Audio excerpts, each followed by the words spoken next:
Okay.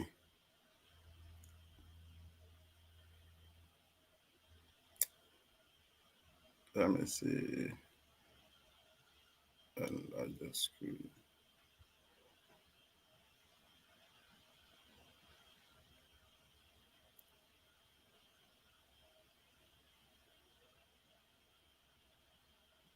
Okay. Good evening, everyone. From Ghana, from Nigeria, anywhere in the world you're watching us from. If you're in the state, good afternoon or good morning, based on where exactly you are. I'm so glad you all joined us today. It's really going to be an interesting session.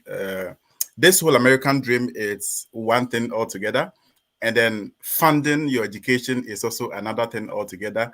And what you really need to know is that paying for fee is it's really hectic. Like it's a headache on its own, and then there is the need for you to get funding. I mean, waking up the next morning, I added it to the post I sent that waking up the next morning knowing that you don't have any fee to pay is like I'm having the heavenly treatment whilst you're on earth, and that is why there is a need for us to have some funding when we are going for our interview. I've already said it in my previous videos that not only will funding help you get your scholarship, get your admission or get your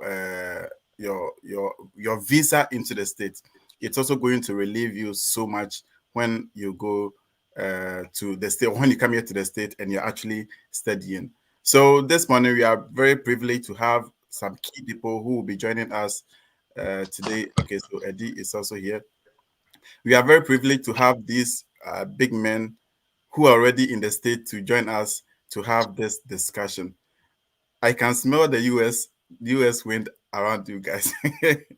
US in Framani Okay, so please, when you come on, let's have your comments. If you have any question regarding visa, regarding what do you call it, scholarship here in the States, today is the day to bring all those questions to be addressed in your dream to getting scholarships here in the States. So we wouldn't waste my time. It's already 11. So as we spoke about, the program is starting 11. So Eddy and Nana, welcome. Yeah, thank you for having us. Eddy, welcome. Charlie, thank you. Boko dear. Boko Wanabende.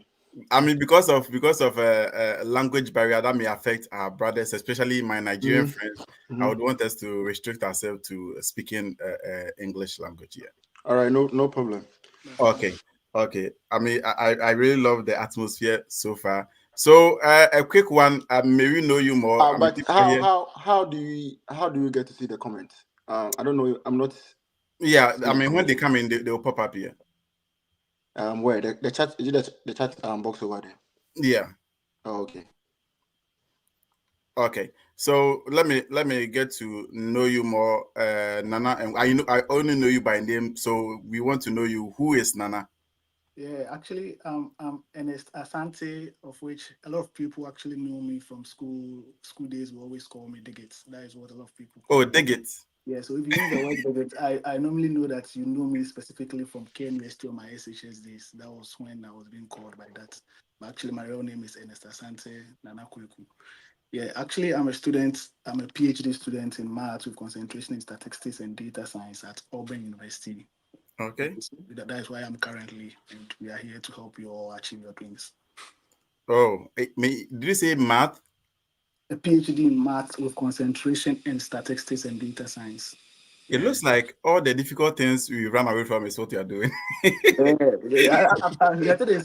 intuition is that every program is difficult. It depends No, on. but maths with statistics, I mean, these are the main things we almost run away from in class. And you are doing PhD in math. Wow. It's not. Plus data science. Data science. Yeah, Wow. it's not an easy journey though. But then like I said, every program is difficult depending on the prerequisite you're having. So if, for instance, I can't do English, because my prerequisite background doesn't fit that. But maths is something Okay. I love very much. So I think Wow. I think I'm okay with the maths, with statistics and data science. Programming things, but I think I should be fine. I think your beard resonates with maths. I can see that. Yeah, when you go back in the days, the Einsteins, the Greek people actually don't like trimming their beards, and Mm-hmm. they kind of are the renowned people in math and like Yeah. science in general. Einstein and the rest, you can see them. They have this beard. Mm-hmm. It shows Okay. that you're into the system. Okay. Okay. So Eddie, let's know you too. Who is Eddie? Oh, Eddie is Eddie. Eddie, Eddie is Eddie. So my name is Edmond. I'll say like as being described on the flyers. So I'm currently undertaking my MS in criminology. So with my concentration in forensic criminology. Okay. Yeah, at University of Arkansas. That's what I'm currently doing. Okay. Now, did I catch your school well? Yeah, Auburn University, AU. Urban. Ewa yeah, now the credentials was name say, Yeah, oh, actually, we have two Auburn. We have one campus at Montgomery and we have one at Auburn. So we have Auburn University at Auburn and Auburn University at Montgomery, or in Alabama. Alabama. okay. Alabama, US. And Eddie, let me catch yours too well. University of Arkansas. Yeah, specifically at Little Rock. Okay, okay, Little Rock. Okay, that's really really interesting. So I mean, knowing much about you.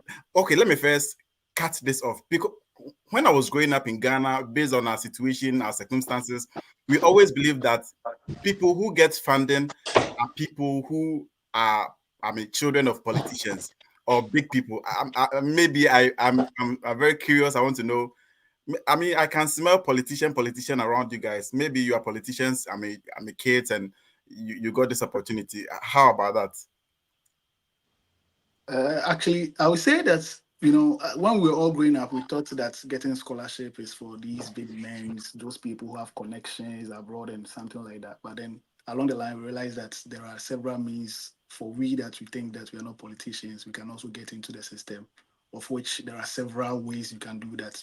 There are some scholarships specifically limited to those that we think they are big men. That is the Ghana Secretariat Scholarship. Those scholarship things, you should have links before you can get them. But then we have some also correct channel of which we as we don't have these politicians or this politics background, we can also channel through to get ourselves into the US, of which we'll be discussing more on that.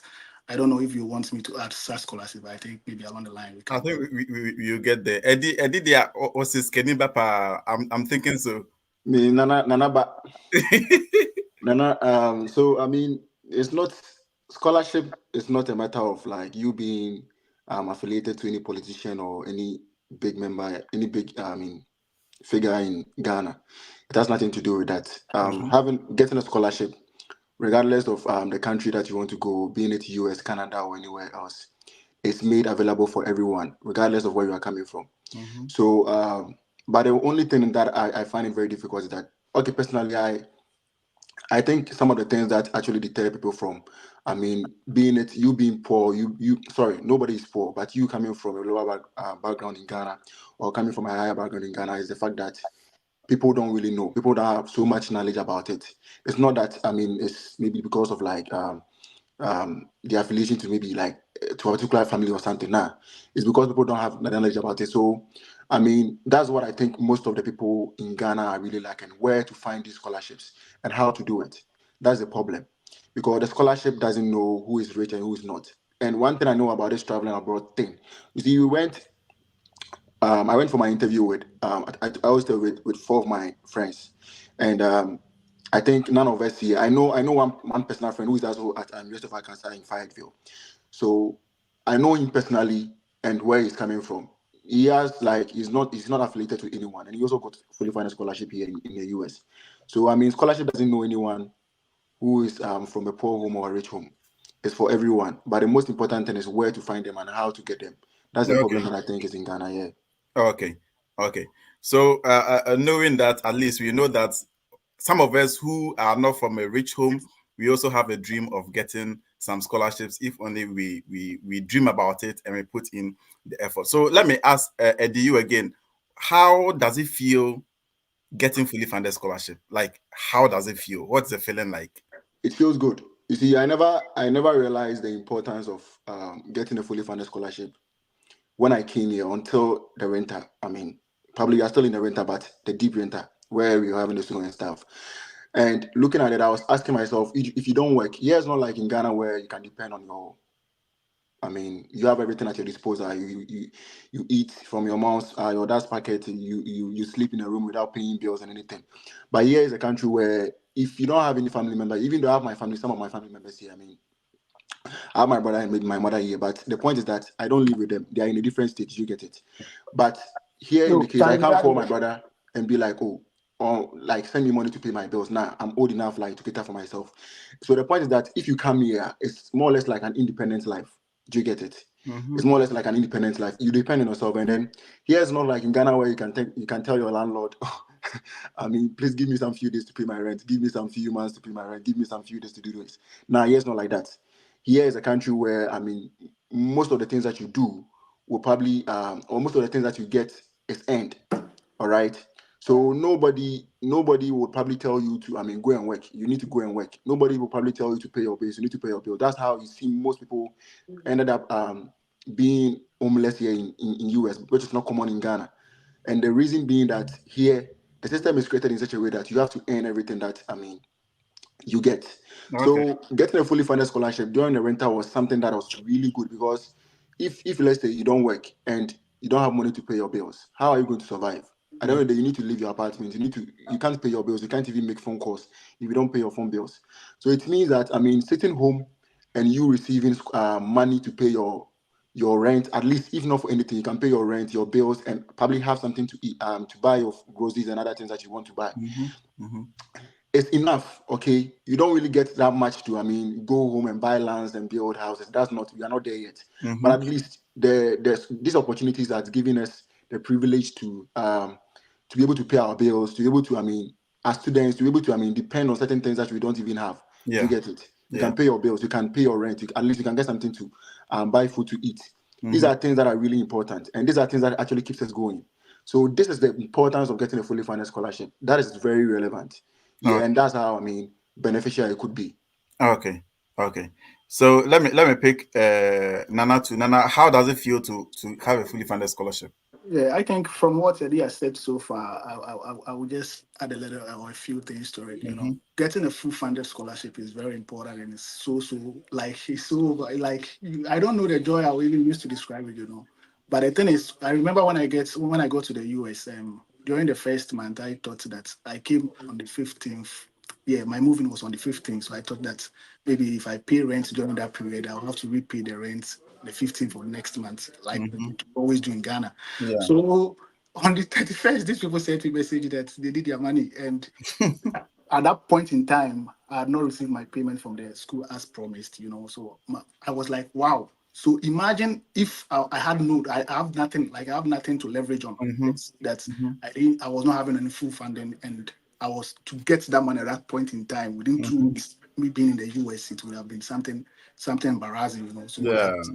I had to reach out to the school to let them know that this is the situation I'm facing, and they gave me some money to at least offset that. So that shows the importance of getting scholarship here in the US. And the thing is, yes, you can get here. Some people might get, let's say, job opportunities during the first few months, but then the first weeks are not something that is kind of very realistic for you to get job opportunities here in the US. So Mm-hmm. getting the full funding scholarship thing will ease your mind, like you won't think a lot. And it's even going to give you the leverage of time to really focus on your education, because you Mm-hmm. won't be thinking Yeah. about how am I going to pay this, how am I going to do this or do that. So academically, it's going to improve you, and I Mm-hmm. think I think that is something we have to really look into. But a lot of us actually thinks that getting this full scholarship is just to get the visa and get into the US. No, but the Yeah. aftermath of it is very, very important. And I Okay. think Yeah. even if you even get here without a full scholarship, you should definitely along the line seek for some, at least they to help offset a lot of things. Okay. Getting money for just being, let's say, a grader is okay. I know the job is intense though, but then I think it's merited. So I think we should all work towards that, and I think everything will be fine. Okay. Okay. So probably not you because you have fully funded scholarship. So maybe you don't really have the heat of paying your fee. But you have friends who are already in the States, and maybe you've heard people's stories, then stuff. People are in Ghana and they have cost of attendance like $50,000, $60,000, $40,000.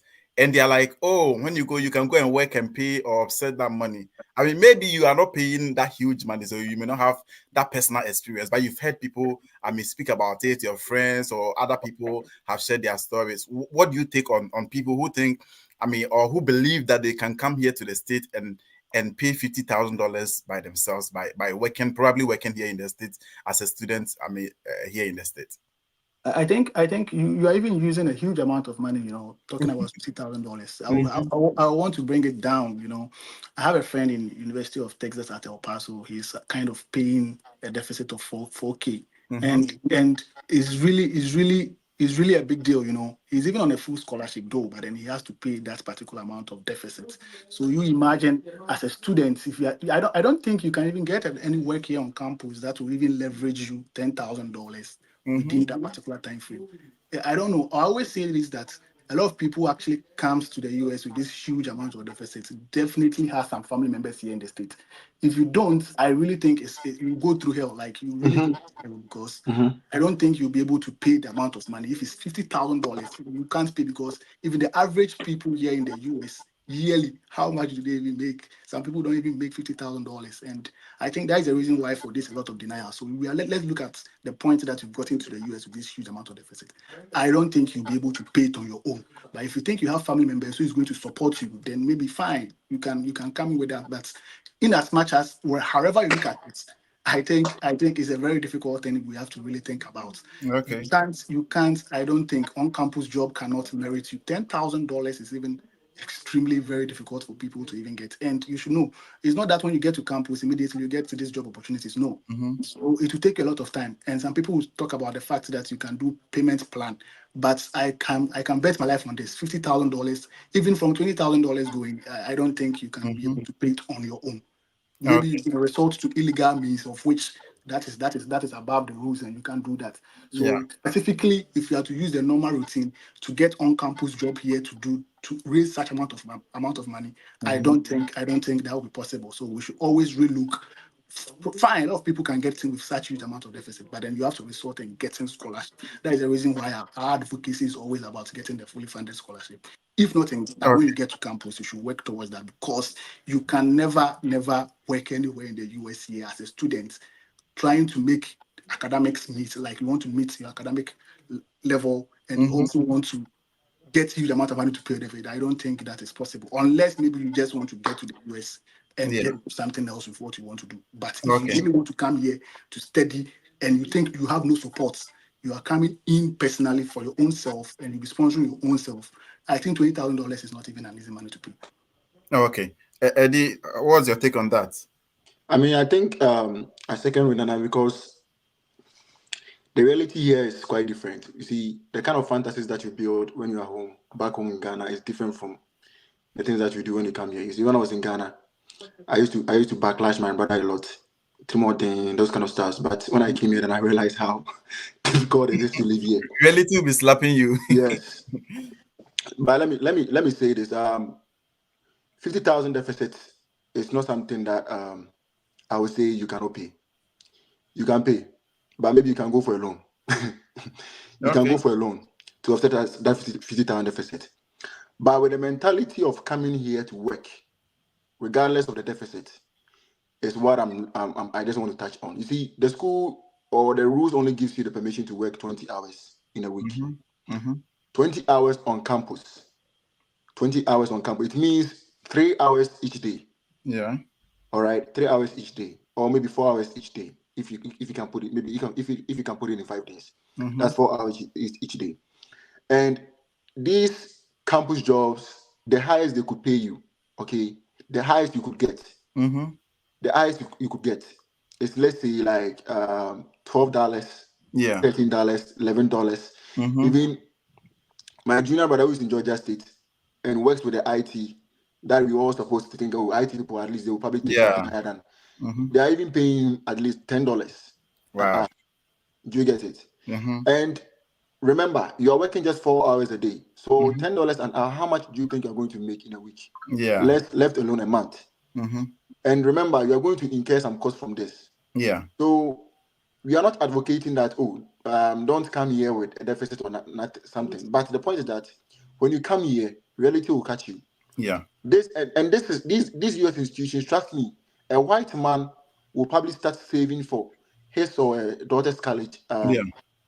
at right from when the child is born. Why do Mm-hmm. you think they do so? Because they know for sure that going to college here in the US is not easy.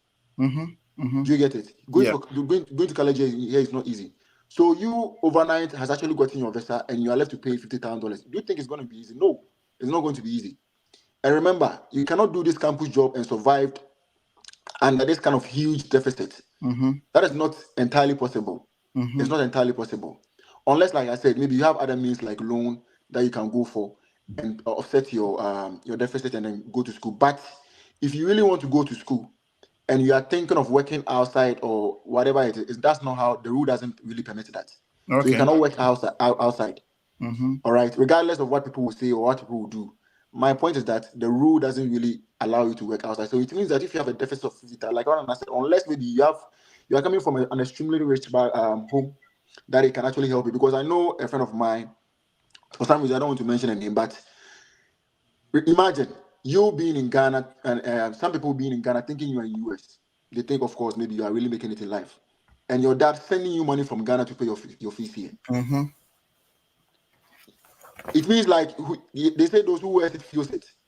Somebody outside, somebody on the other side will probably think, oh, this lady is in US, my friend is in US, he's making it and stuff. Yeah. But remember, her dad was sending her money from Ghana to pay her fees and rent.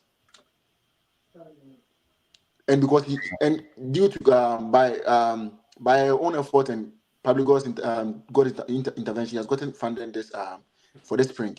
So Okay. that's no more. But I realized how she suffered to Mm-hmm. go through this. I mean, and anytime he takes out the money and he's going to pay the fees, I'll be like, so you're using all this money to go and pay your fees? Mm-hmm. I said, one have to pay. Do you get it? Mm-hmm. I know how it feels. So sometimes I sit back and be like, if you don't have any form of funding, you are not advocating for fully. Not everyone will probably get fully funded scholarship. No, Mm-hmm. not everyone. I understand. But if you don't have any form of funding, it's really difficult for you to concentrate fully on your academics Yeah. and and whichever work that you want to do, because Okay. you never have the time to breathe. And these schools don't give you the time. Mm-hmm. They will give you stipulated time, like okay, you need to pay this amount. You set a payment plan, and as soon as the payment plan is due, you need to pay. Mm-hmm. They don't have the time for this. No. They will take the fees or they will take you out. That is Yeah. it. They will take the fees or they will take you out. Mm-hmm. And these wise are not lenient. The species in US are not lenient like that. Oh, Mm-hmm. maybe I'm a couple macho. That kind of like habit in Ghana. I'll go and I talk to heard it them. say Obi say oko na kusu chire oma Yeah, because cancel not fees now. sure. It doesn't work like that. I It mean, how doesn't can you work go like and cry and they'll cancel your fees for you? Like we it all be doesn't crying though. work like that. It I mean, doesn't I work know how like to that. cry rough. Yeah, it doesn't work like that. It doesn't work like that. So I Okay. think most of the things that people hear in Ghana and what is it here is completely different. So Okay. please, regardless of your deficit, have Mm-hmm. a contingent plan. Maybe you want to go for a loan. That is Okay. fine to pay your fees and then maybe work after school and reset your loan. That is Okay. okay. Or better, talk to your parents if they are capable. That's fine. If you're not going to the school, too, that's up to you. Yeah. Okay. So I think that is the situation here in the US. Okay. Okay. So I mean, talking about this kind of scholarship and stuff. What are the type of scholarship? Because we are hearing some people getting fully funded scholarship. Mhm. Others get like $500. I don't know what exactly they are going to use that amount for. So what are the type of scholarships we can take advantage of as international students? Let me start from Nana. Yeah, okay. Well, these scholarship things have different dynamics. It depends on, like, I don't know, the people watching and where they want to actually go to. If you Mm-hmm. want to go to the UK, they have external means of scholarship. That is what actually works in the US, in the UK. So in the UK, maybe you should be targeting, I don't know, if you're coming from Ghana, you should be targeting the Ghana Secretariat Scholarship, the MasterCard Scholarship, the Commonwealth Scholarship, Yeah. the Commonwealth Shared Scholarship, and the Shevlin Scholarships. Those scholarships are scholarships that you can apply for, but it's very competitive. You need to write a lot of essays. Yeah. The truth of the matter is that if you want, we have several types of scholarship. If you want scholarships, like we have something called a scholarship. You don't do any work. You don't do anything for any department, anything for any professor. Such scholarships, you need to write essays. Like you should be ready to write essays. Yeah. So such a scholarship, when you come to the US, the US system is structured in such a way that most of the scholarships actually is for the undergraduates. You can apply for the presidential scholarship. A lot of schools have different means of scholarship. So when Yeah. you go to their website, you will see several types of scholarships over there that you can apply into or you can apply for. Some is Yeah. just $1,000, $2,000, like it depends. It's not that huge. But the Yeah. main scholarships as international students we normally target in the US is assistantship. You know, Okay. we have several types of assistantship. We have graduate assistantship, Mm-hmm. the graduate assistantship in the graduate assistantship. So those assistantship are assistantship that you can work for, let's say, I don't offices like you are just doing just normal typing and Yeah. yeah, at a specific office. And when we talk about the TA ship, you know, we have TA ship scholarship and we Mm-hmm. have our research assistants assistantship scholarship, you know. Yeah. That is what actually we target, we as an international student, the Yeah. GTs, RAs. And the RAs means that you'll be doing research, you'll be involved in research. So such assistantships are given to, let's say, programs that you select that are kind of research based. So Yeah. you can't come here to do course based and you expect some research assistantship. It's not possible, you know. You should Okay. be able to know that the program you want to apply into has some bit of research in it. So Mm-hmm. such people target such scholarships. And we have the Okay. GTA, the graduate teaching assistantship, of which you know that you'll be taking some teaching duties, you'll be Mm-hmm. grading, you'll be marking. Even the RAs, some of them grade and mark too as well. But then Okay. with TAs you can teach. And the difference between TAs and RAs is that most of the GTAs actually comes from the department Okay. specifically. So let's say if you're applying to a program and you are kind of you qualify for it, then that means that for TAs actually I would say that mostly it goes to students that are kind of a little bit inclined academically, you know, your Mm-hmm. transcript should at least speak for you because Mm-hmm. you can't tell a department that you can teach calculus whilst you had a D in calculus, you know, it Yeah. doesn't make sense. So the GT is actually for students if you think you have an upper. Sometimes I can say that you can even have a lower, but you should look at your transcript very well. The Yeah. exams, the courses you took, Mm-hmm. you should know that this GT I'm trying to apply into. Will I be teaching calculus? Will I be teaching this? Will I be teaching that? Those that I will be teaching, did I did very well in such courses? If Mm-hmm. yes, then I think you stand a means of getting the GTs. And your best bet is to reach out to the program coordinators with regards to GTs. So you Okay. can be reaching out to professors to be asking them about GTs. They will not even mind you because they Okay. don't. That is not part of their curriculum. DS is ARIS. So if you Mm-hmm. think the ARIS is mostly for students, that yes, brilliant students also apply for them. But then I think if you don't really have a high GPA or something, you can always target the research assistantship. That is kind of like you reach out to a professor, you have interest in the work the person is doing, you've done something in the past with regards to that, and you think that you can help him or her in that particular lab. So you should be targeting the ARIS. So that one, in as much as your GPA might not be very high, but for Mm-hmm. ARIS, depending on the research experiences you have in that particular field, and the Mm-hmm. professor doing something you think that you are interested in, he or she can give you such assistantships. So Okay. these are the criteria of assistantships I think is for Okay. Okay. Eddie, is there anything you would want to add up to? I don't think I can probably add. Okay. I don't think I can probably add. Oh, I don't know why my phone is quiet. Excuse me a bit. Okay. You good? Okay. Okay, So. fine. I think that's fine. Okay. I don't really know. I don't have so much to add to what Nana just said. I mean, these are the various types. I don't know so much about the scholarships in UK, and I think Nana is quite enlightened on that.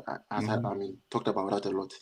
I don't know the form of scholarship, but I think the only place that I'm quite fixated is in US, and I don't Mm-hmm. want to say Canada because Canada also gives the same opportunity like US in terms Mm-hmm. of scholarship. I mean, opportunities. Yeah. So what I really want to touch on and how I think that we probably come there, but I just want to stress on this part a bit.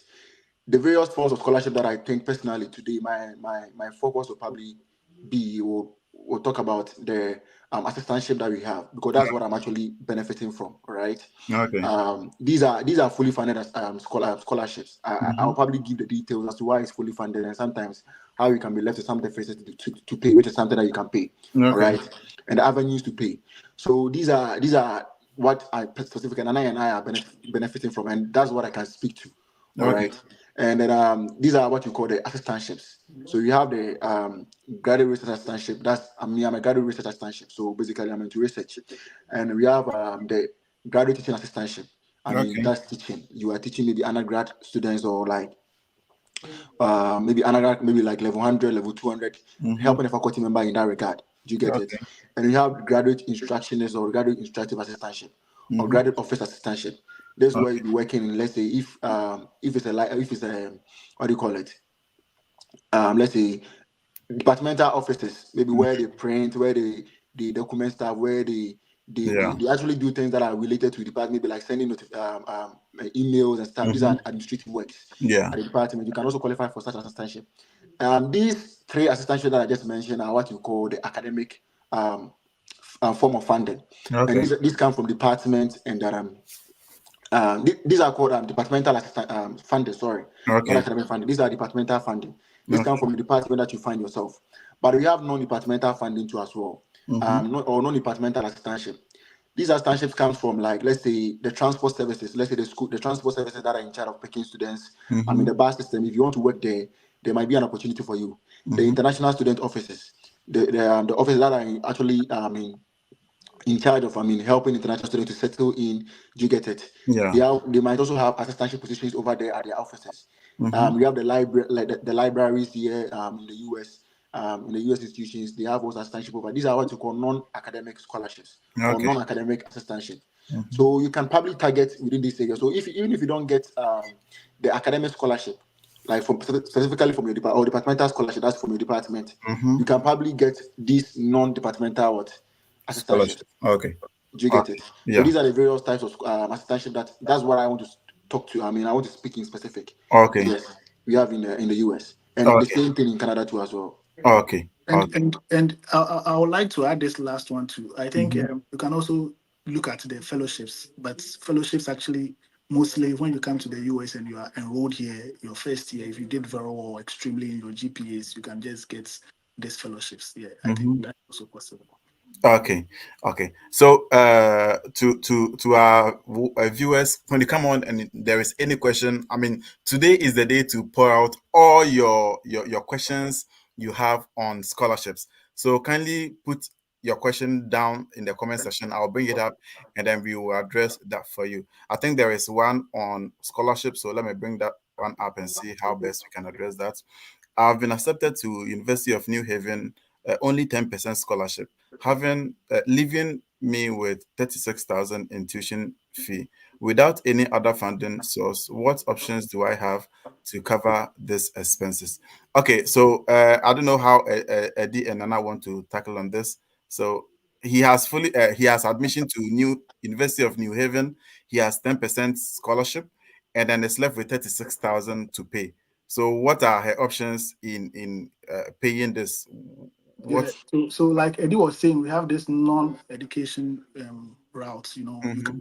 you can since you've been admitted into the program. I think you have your banner IDs. You have IDs that indicate that you're a student in that particular school. Mm-hmm. Some of these schools, when you get admitted and you are given your credentials, you can log in into their portal using their handshake. I don't know if you guys have heard about this handshake Yeah. apps. Jobs on campus. They normally post those opportunities on their handshake app. So you just have to reach out to the international admissions office to have more insight about how their handshake actually works. So sometimes you have to post your CVs and a little summary about yourself over there. And when opportunities are posted over there, you can just apply for them whilst you get prepared for your interview and something like that. And you might Mm-hmm. you can get some scholarship as a librarian, I know a couple of people have gotten this particular type of scholarship. So Yeah. I think you can look into that. So your best bet is to reach out to the international admissions office. And I don't know if your program is also a research-based program. You can also get in touch with some professors who are actually working in the field. You think that you are kind of okay with it, so that they can at least see if they have scholarship opportunities available in your labs and they want to enroll you in, then probably you can get some additional funding from that particular place. Okay. Okay. Eddie, is there anything you want to add to that? Yeah, the loan too is an option, but um, if you come here and let's say, I think New Haven, I don't know if they are subscribed to Empower, for example. That Empower is an international loan company where they give students the ability to be able Mm. to reset or offset their deficit. So they will Yeah. give you a loan and probably you have some period to pay after you graduate. Yeah. So you can go for a loan. A loan is an option. A loan is the first option. And when you happen to get on campus, there's one thing that I can also advocate. When you get on campus, all right, it's never too late to seek for funding or assistantship, Mm-hmm. even if you're in Ghana. Okay, sometimes you see, these universities have various forms of scholarship that you might not be aware or you might not be privy to. Yeah. So I would advise that the same way that you have put this question in front of us, try and put this same question in front of your coordinators, your Mm-hmm. advisors, okay, your professors. That of course you have been given, and you are really thankful that they have given you this 10% scholarship. But Mm-hmm. then if there's any other opportunity that they can also help you apply, they can probably send you some form of scholarship that you might not be aware of. Yeah. Okay, and then apply. I remember when I was in Ghana, I was actually looking for scholarship that actually when I was waiting for mastership and it was not coming, I was looking for scholarship avenues that sponsor students who are probably interested in forensic psychology Mm-hmm. or like forensics. And whenever I type in Google, I never find any specific scholarship like that. Yeah. But when I had a chat with one of my coordinators among the schools that I was applying, she sent me Mm-hmm. specifically some of the scholarship that I can apply that is related to students who are interested in forensics programs. Mm-hmm. Do you get it? So sometimes you can shoot them an email. They'll probably redirect you to centers where you can get scholarships. So Yeah. these are the various options that you can also get. The opportunity to offset the loan that the deficit that you have right now. Okay. Okay. Afeni also has a question. Is that hello, please? Is the assistantship is it also for undergraduate students? So Afeni wants to find out if the assistantship is also for undergraduate students. I don't know Assistantship is who not wants to for pick on that. assistantship is not for undergraduate students. Nah, I mean there's no such opportunity here in the US.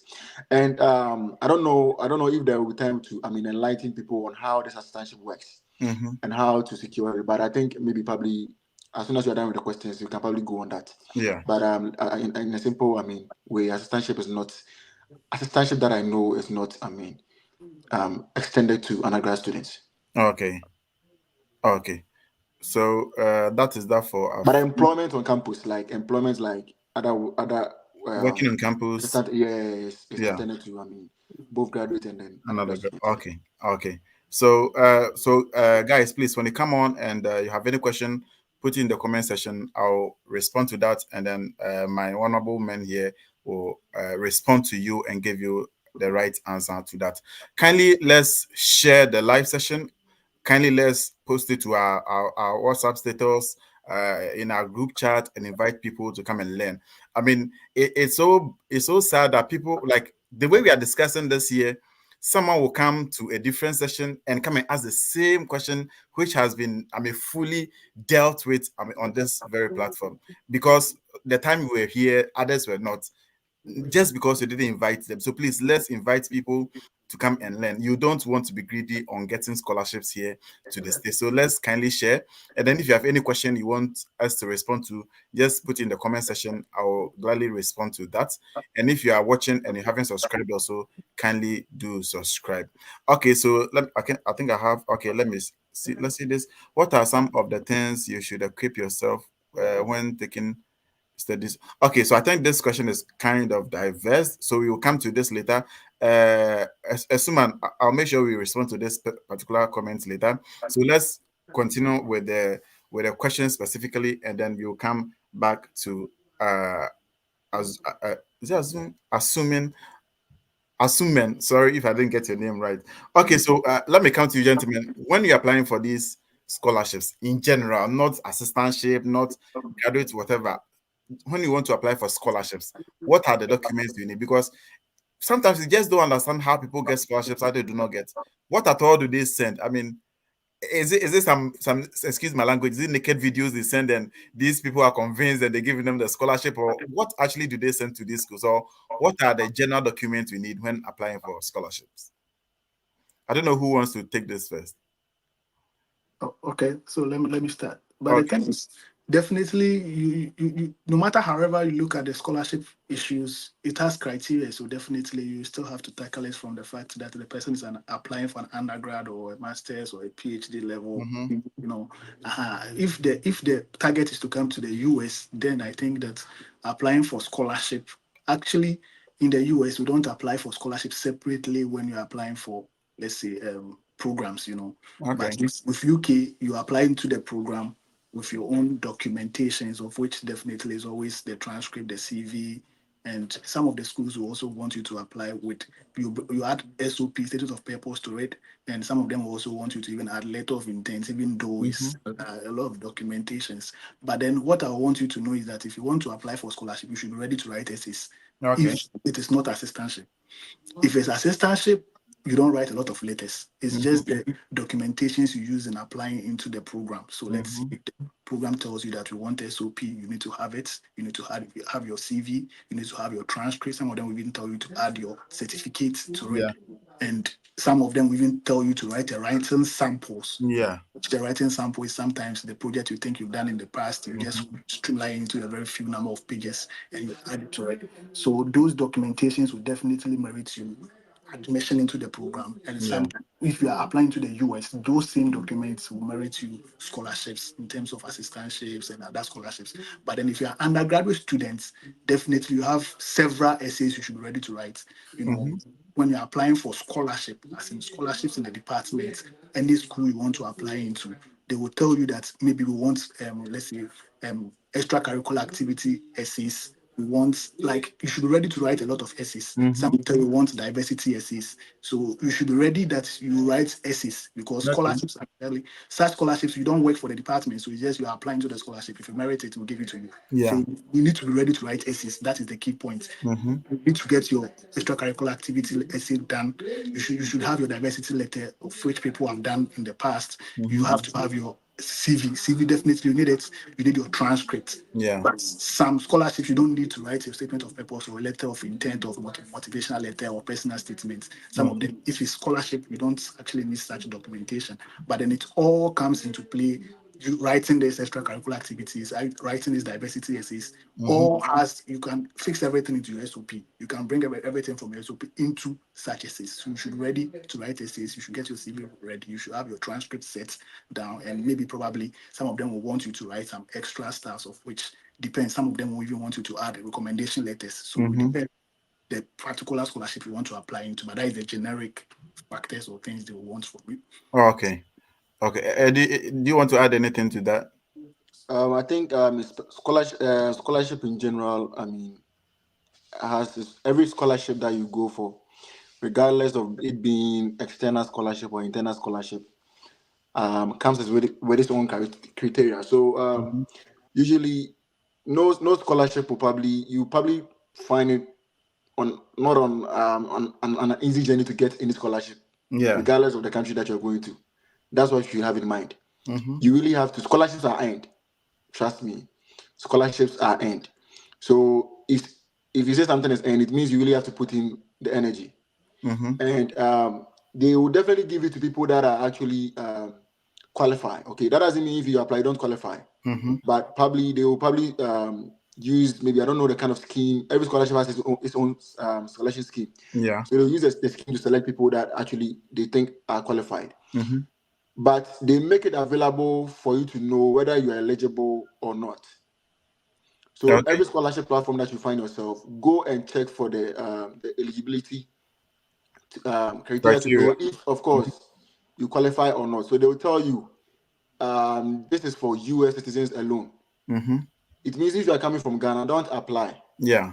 Or okay, Yeah. this is for West African countries alone. If you are coming from East African country, don't apply. Okay. This is for people, the Bahamas, those in Southern America, those kind of scholarships there. These are scholarships for them. Don't Mm-hmm. apply. Okay. Okay. So you need to streamline your search or limit your search to scholarship that you think you find yourself or you deem yourself fit. Mm-hmm. So you always make it the criteria available on their website, regardless of wherever you find yourself. Yeah. The same thing applies to the scholarships here in the US. So Mm-hmm. as an undergrad, you can probably limit yourself to the standard scholarships. Yeah. Like they have names. I sometimes I do forget that the Fulbright scholarships. Mm-hmm. Those are all scholarships available. You can apply to them.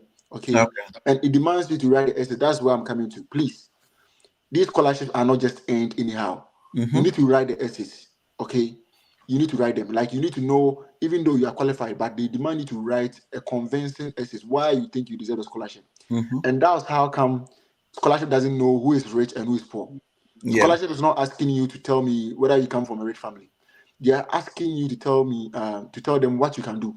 or Mm-hmm. what you think you deserve the school, why you think you deserve the school. Because they know for sure you don't have anything. Even if you have something from your family, they are assuming you don't have anything. Mm-hmm. And they want to give it to you based on what you think you can do. Okay, Yeah. so you can ask you kindly tell us your plans, your future plans. I mean, that you have for this particular project. Mm-hmm. Kindly tell us what you. These are questions that they will ask you to answer. So you need to know how to, I mean, write the essays and Okay. sound convincing. This is how, I mean, scholarships are probably, I mean, on the undergraduate level are end. Okay. Okay. Yes, and some departments also make it available to, I mean, for you to receive some scholarship based on admission, I mean, basis. So it Okay. means if you apply and your admission comes, you probably get a scholarship. Some Okay. universities also makes that available. Yeah, so I think in specific to the question that you asked, this is what I have to say to it. Okay. I think we harnessed on this, but someone is asking, so let's do a quick one on this and then move forward. I'll say, how could one get jobs or assistantship as an undergraduate student? So let's brush on it again, quick one, and then move forward. So I think we spoke about it, but let's do a quick one on how someone can get assistantship as an undergrad, or a work, or getting a job as an international student studying Is, undergraduate. is it studying undergraduate? Yeah. Okay, okay, work. Okay, so I think Nana actually touched on that. Every school has a handshake platform where you can apply for jobs, okay, on Mm-hmm. campus. But usually you can reach out to your coordinator that if you are on campus offer opportunities, you can reach out to the best people that you can probably target or shoot them an email is a grad school or Mm-hmm. the international admissions office. Okay, that of course you've gotten for the undergrad, you can target your advisors. If I say an advisor, the person that you are currently chatting with, okay, or the person that you're currently having a conversation with, the person that actually helped you to, I mean, guide you through application process, the Mm-hmm. person that you've been asking that, please, where can I find this document? When am I receiving this? That same person, you can shoot him or her an email and ask the person that, please, are there available opportunities on campus that I can find a job? Okay, as an international student and work, they will probably redirect you. If they don't have the direct information, they can redirect you to centers that you can apply for these campus jobs. Okay, and remember, when you receive your admission, every school would like you to log in on on these platforms with your student email. So every school will probably give you, as soon as you receive your admission, they will probably confer you they will probably confer on you an institutional email. So you need to activate this email. That's the only way we could be able to log into these platforms. All Mm-hmm. right. So when you are able to ask them that, of course, where are the site that I can apply for these campus jobs, and they will give you the opportunity. You can also search for yourself online. Campus jobs at, let's say, University of Arkansas. Campus job at, let's say, University of Urban University. Campus job at, let's say, University of Michigan. Campus job at, let's say, Harvard. Okay, you can search online and find them, and you apply. When you apply, make sure that, of course, you submit the necessary documents that they are asking, and look for the ones that you think you are qualified. Okay, regardless, when you come on campus too, you can also, be privy to this same information. Mm-hmm. Okay, so you can apply for, or you can ask your coordinators, your advisors for such opportunities. Yeah. Okay. Nana, do you want to touch on this, or we move forward with that? I think what Eddie has said actually exclusively explain what the Okay. question actually wants. Okay. Uh, this doesn't really speak to scholarship, but I want us to cut this off. Nana, take this for me. I don't know. Okay, so this person is asking, uh, do you know any university that you think is best for engineering students? I don't know. I don't know why. I I mean, mean, if you want the best university for engineering students, MIT. It's MIT. If you think you can get admitted into it, I think you should apply to that. But other than that, every universities in the US, most of them actually does engineering. MIT, is it Massachusetts or Michigan? Massachusetts Institute of Technology. That's Okay, the that's best. a very big school anyway. Yeah, that is the best engineering school in the US. So if you want to go to an Ivy League In the world, as a matter of fact. in the world. So if you want the best, then I think that is it. But then you can also apply to several schools too if that is what you also want. It depends on the best he's currently talking about. If the best is the best, then we just say MIT. Okay. I Uh, think the best is what actually fits you. mm-hmm. Okay, the best is not the school. Yeah. All right. My brother was always tell you that the school is you. Mm-hmm. The school is not the school, it's you. Yeah. So every school here in the US that offer engineering programs are the best. Okay. It depends on where your field or where you want to major. So, for example, let's say if you want to major in, let's say, civil engineering. Mm-hmm. For all you know, MIT that we know that is a big school might not even have a concentration in civil engineering. Mm-hmm. But a school in, let's say, Ohio University might have that concentration. Yeah. So it means that if you are interested, it will probably depend on what you are interested in. Mm-hmm. That will probably determine your school that you Okay. have to apply to. Mm-hmm. But for the sake of some relay information that I can give it to you, I know for sure that Michigan Tech is an ideal place for engineering students and a home for international students as well. Yeah. Michigan Tech University and then Florida Atlantic University is also a very comfortable place for students as well. Mm-hmm. And I think almost every university in the US also that offer engineering could be also be possible. So, but then, like I said, it depends on your interest and where you want to major. That's what people are probably Ghanaians don't really know. They don't really know where their interest is. Mm-hmm. Okay. Yes, your interest is what matters. So if let's say you want to become a civil engineer, engineering is very broad. So Yeah. where do you want to, find yourself in Mm-hmm. that spectrum of engineering that you're talking about? Yeah. Okay, that's the most important thing. So when you find that, then you'll be able to relocate or find schools that actually have a very good reputation in that respect. Yeah, and then apply to. Okay. Okay. Let me bring this one on. Nana, please take this quickly for me. It says which graduate program has the most funding opportunities? I can't say program specifically, but if your program happens to be in the STEM, definitely you have a lot of funding opportunities for you. And since you're a lady, I think you're from the picture. I think you qualify to be. If you're always in STEM, I can say that you stand a chance of getting a fully funded opportunity. Mm-hmm. But Okay. program specific, I think if I'm to mention, I will mention a lot of them. But then some courses, some programs where when we're in Ghana, we're not having respect for something Mm-hmm. like maths, physics, chemistry, biology. Those direct courses Exactly.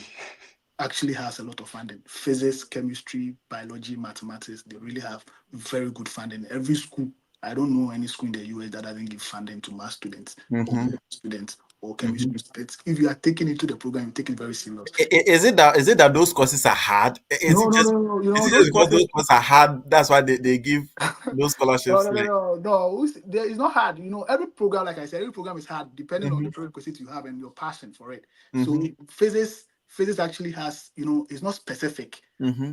Math is not specific. Chemistry is not Okay. specific. You can diverge from math into engineering. You can diverge from math into here. You can diverge from chemistry to biochemistry. You can diverge from biology to bio. Like you can move into any portion.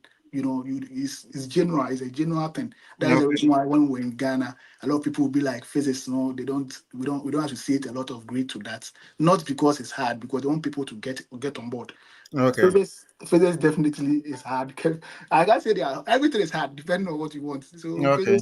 physics might be hard for me, but it might be very easy for someone. Math can Yeah. be easy for me, but it might be very difficult for some. So it depends on wherever you find yourself. But if you really want funding, I would say it's the STEM related programs, but specifically the direct courses base, you get a lot Oh, of okay. Let's add this one quickly. Let me also speak for non-STEM related programs. Okay. Let me also speak for them. There are also funding opportunities for STEM related programs like the political sciences and other opportunities. Like there are also funding opportunities here in the US. Mm-hmm. One thing about the US is that I really love the fact that they will make it available for the opportunity for everyone. But what Nana is trying to just say that these STEM related programs, most of them admission comes with funding. And you see, before even you qualify for these STEM related programs like math, uh, data science, you should be on top. Okay, you should be on top. Yeah, but programs like this is what I just want to touch on. Like if someone has most of this program, like especially chemistry and physics, comes with the admission comes with automatic funding. Mm-hmm. Most of the admissions are automatically funded. It means if you apply and you get admission, you are getting funded. That's for chemistry, especially chemistry. Almost, I think I will not say 100%, but let's say 85 to let's say 95% Mm-hmm. of the universities in US offer admission upon funding upon admission On admission. for Okay. chemistry. Programs. Okay. Do you get it? So Okay. chemistry, for example, and physics, you can probably look at that. If you are really interested in that field. But Okay. related programs like political science, sociology, they also have funding, the same equal funding as well. But the point is that it's really difficult because we come in numbers. That's Mm-hmm. the point. we come in numbers. Yeah, Okay. Let me bring this one on quickly.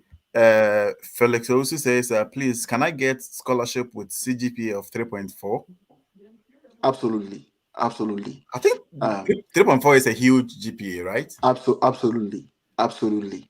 But like I said, they don't know how. Mm-hmm. That's the most important thing. I don't know if probably you probably go on that, but they don't really know how. And I think today you probably that's what you are here. Yeah. You probably show how it's so simple. 3.4, you stand a chance of getting so many scholarships here in the US, a Mm-hmm. fully funded scholarship. Okay, Okay. but I don't really fault you that much because you don't really know. You've not actually sat down to research on how you can probably um, say your way through in getting or landing these scholarships. Okay, Mm-hmm. so you probably come there. Yeah, you can. You can. So the answer to the question is that you can. Okay. Yes. Okay. So guys, please Even let's have.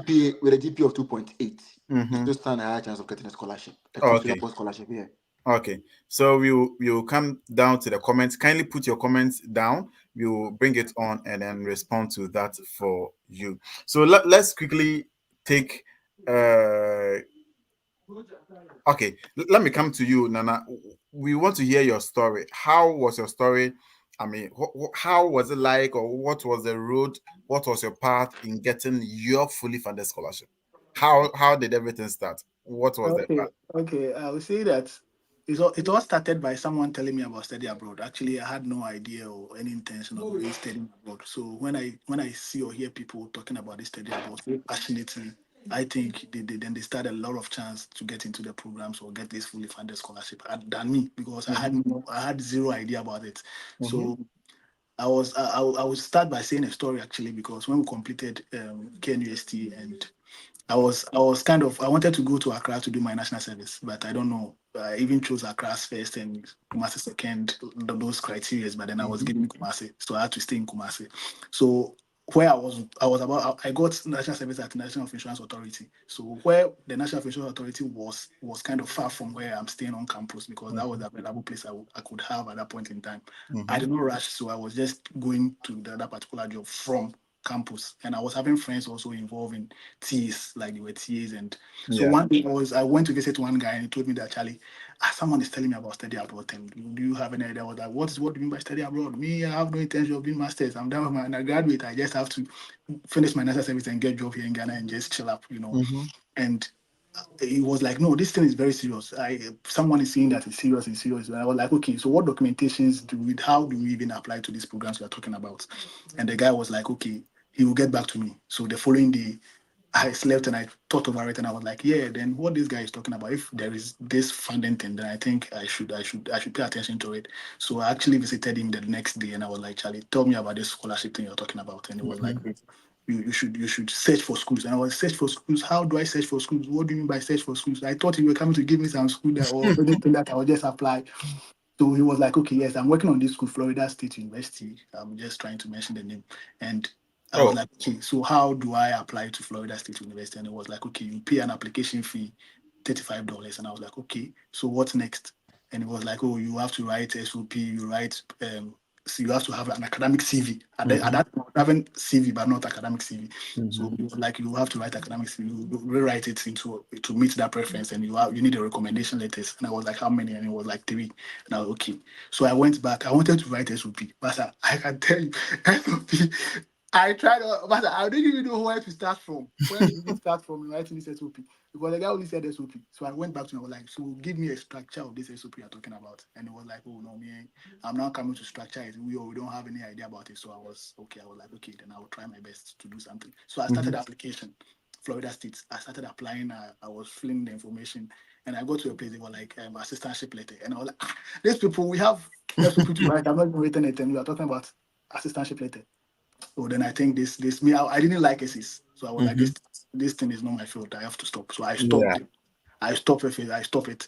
So I visited a friend of mine also came around and was like, "Oh, Charlie, look at this. This is SOP. These people are talking about." I was like, hey, then let me look at it. If you have this, the guy says I should give him 10 CDs. I go. The guy took 10 CDs from me, and I took the SOP and I went through it and I was like, oh, okay, so this is how the format should be. You should have yourself. You should talk about yourself first. You should Mm-hmm. talk about academic endeavors second. You should talk about your research experiences or some courses you've taken that you think has given you the leverage of Yeah. First in the program you want to apply into. You talk about the school and you end it with thank you or I'll be waiting for. And I was like, oh, okay, then this structure is very simple. So I was so intrigued about the structure the guy gave to me. So I went online this time around, specifically YouTube, and I searched for how to write statement SOP. And I got in touch with Professor Ann. I don't know if she's still saying Yeah, things. Professor Anamuda. Yana Muda, Yeah. yes. So I downloaded her video on just one video on how to structure an SOP because she was a professor. And she also went to abroad or she got to the US through education means and she's currently a professor. And I was like, okay, let me read, let me pay attention to it. So I started following her. I downloaded her videos, couple of videos among the one I downloaded earlier. She talked about CV writing and she also spoke about how to write SOP. So I structured the SOP. The SOP was not the best, so I sent it to one of my friends to scan through. He was currently at Massachusetts doing his MS in statistics. Those students I knew at that particular point in time in KNUST were having average of, KNUST, UCW, they were having average of 80 and above. Not having 80, but we were very closer to 80, you understand that? So I was like, maybe this thing is for those people who has this huge, very huge, almost 3.9 GPs, Yeah. 3.8 people.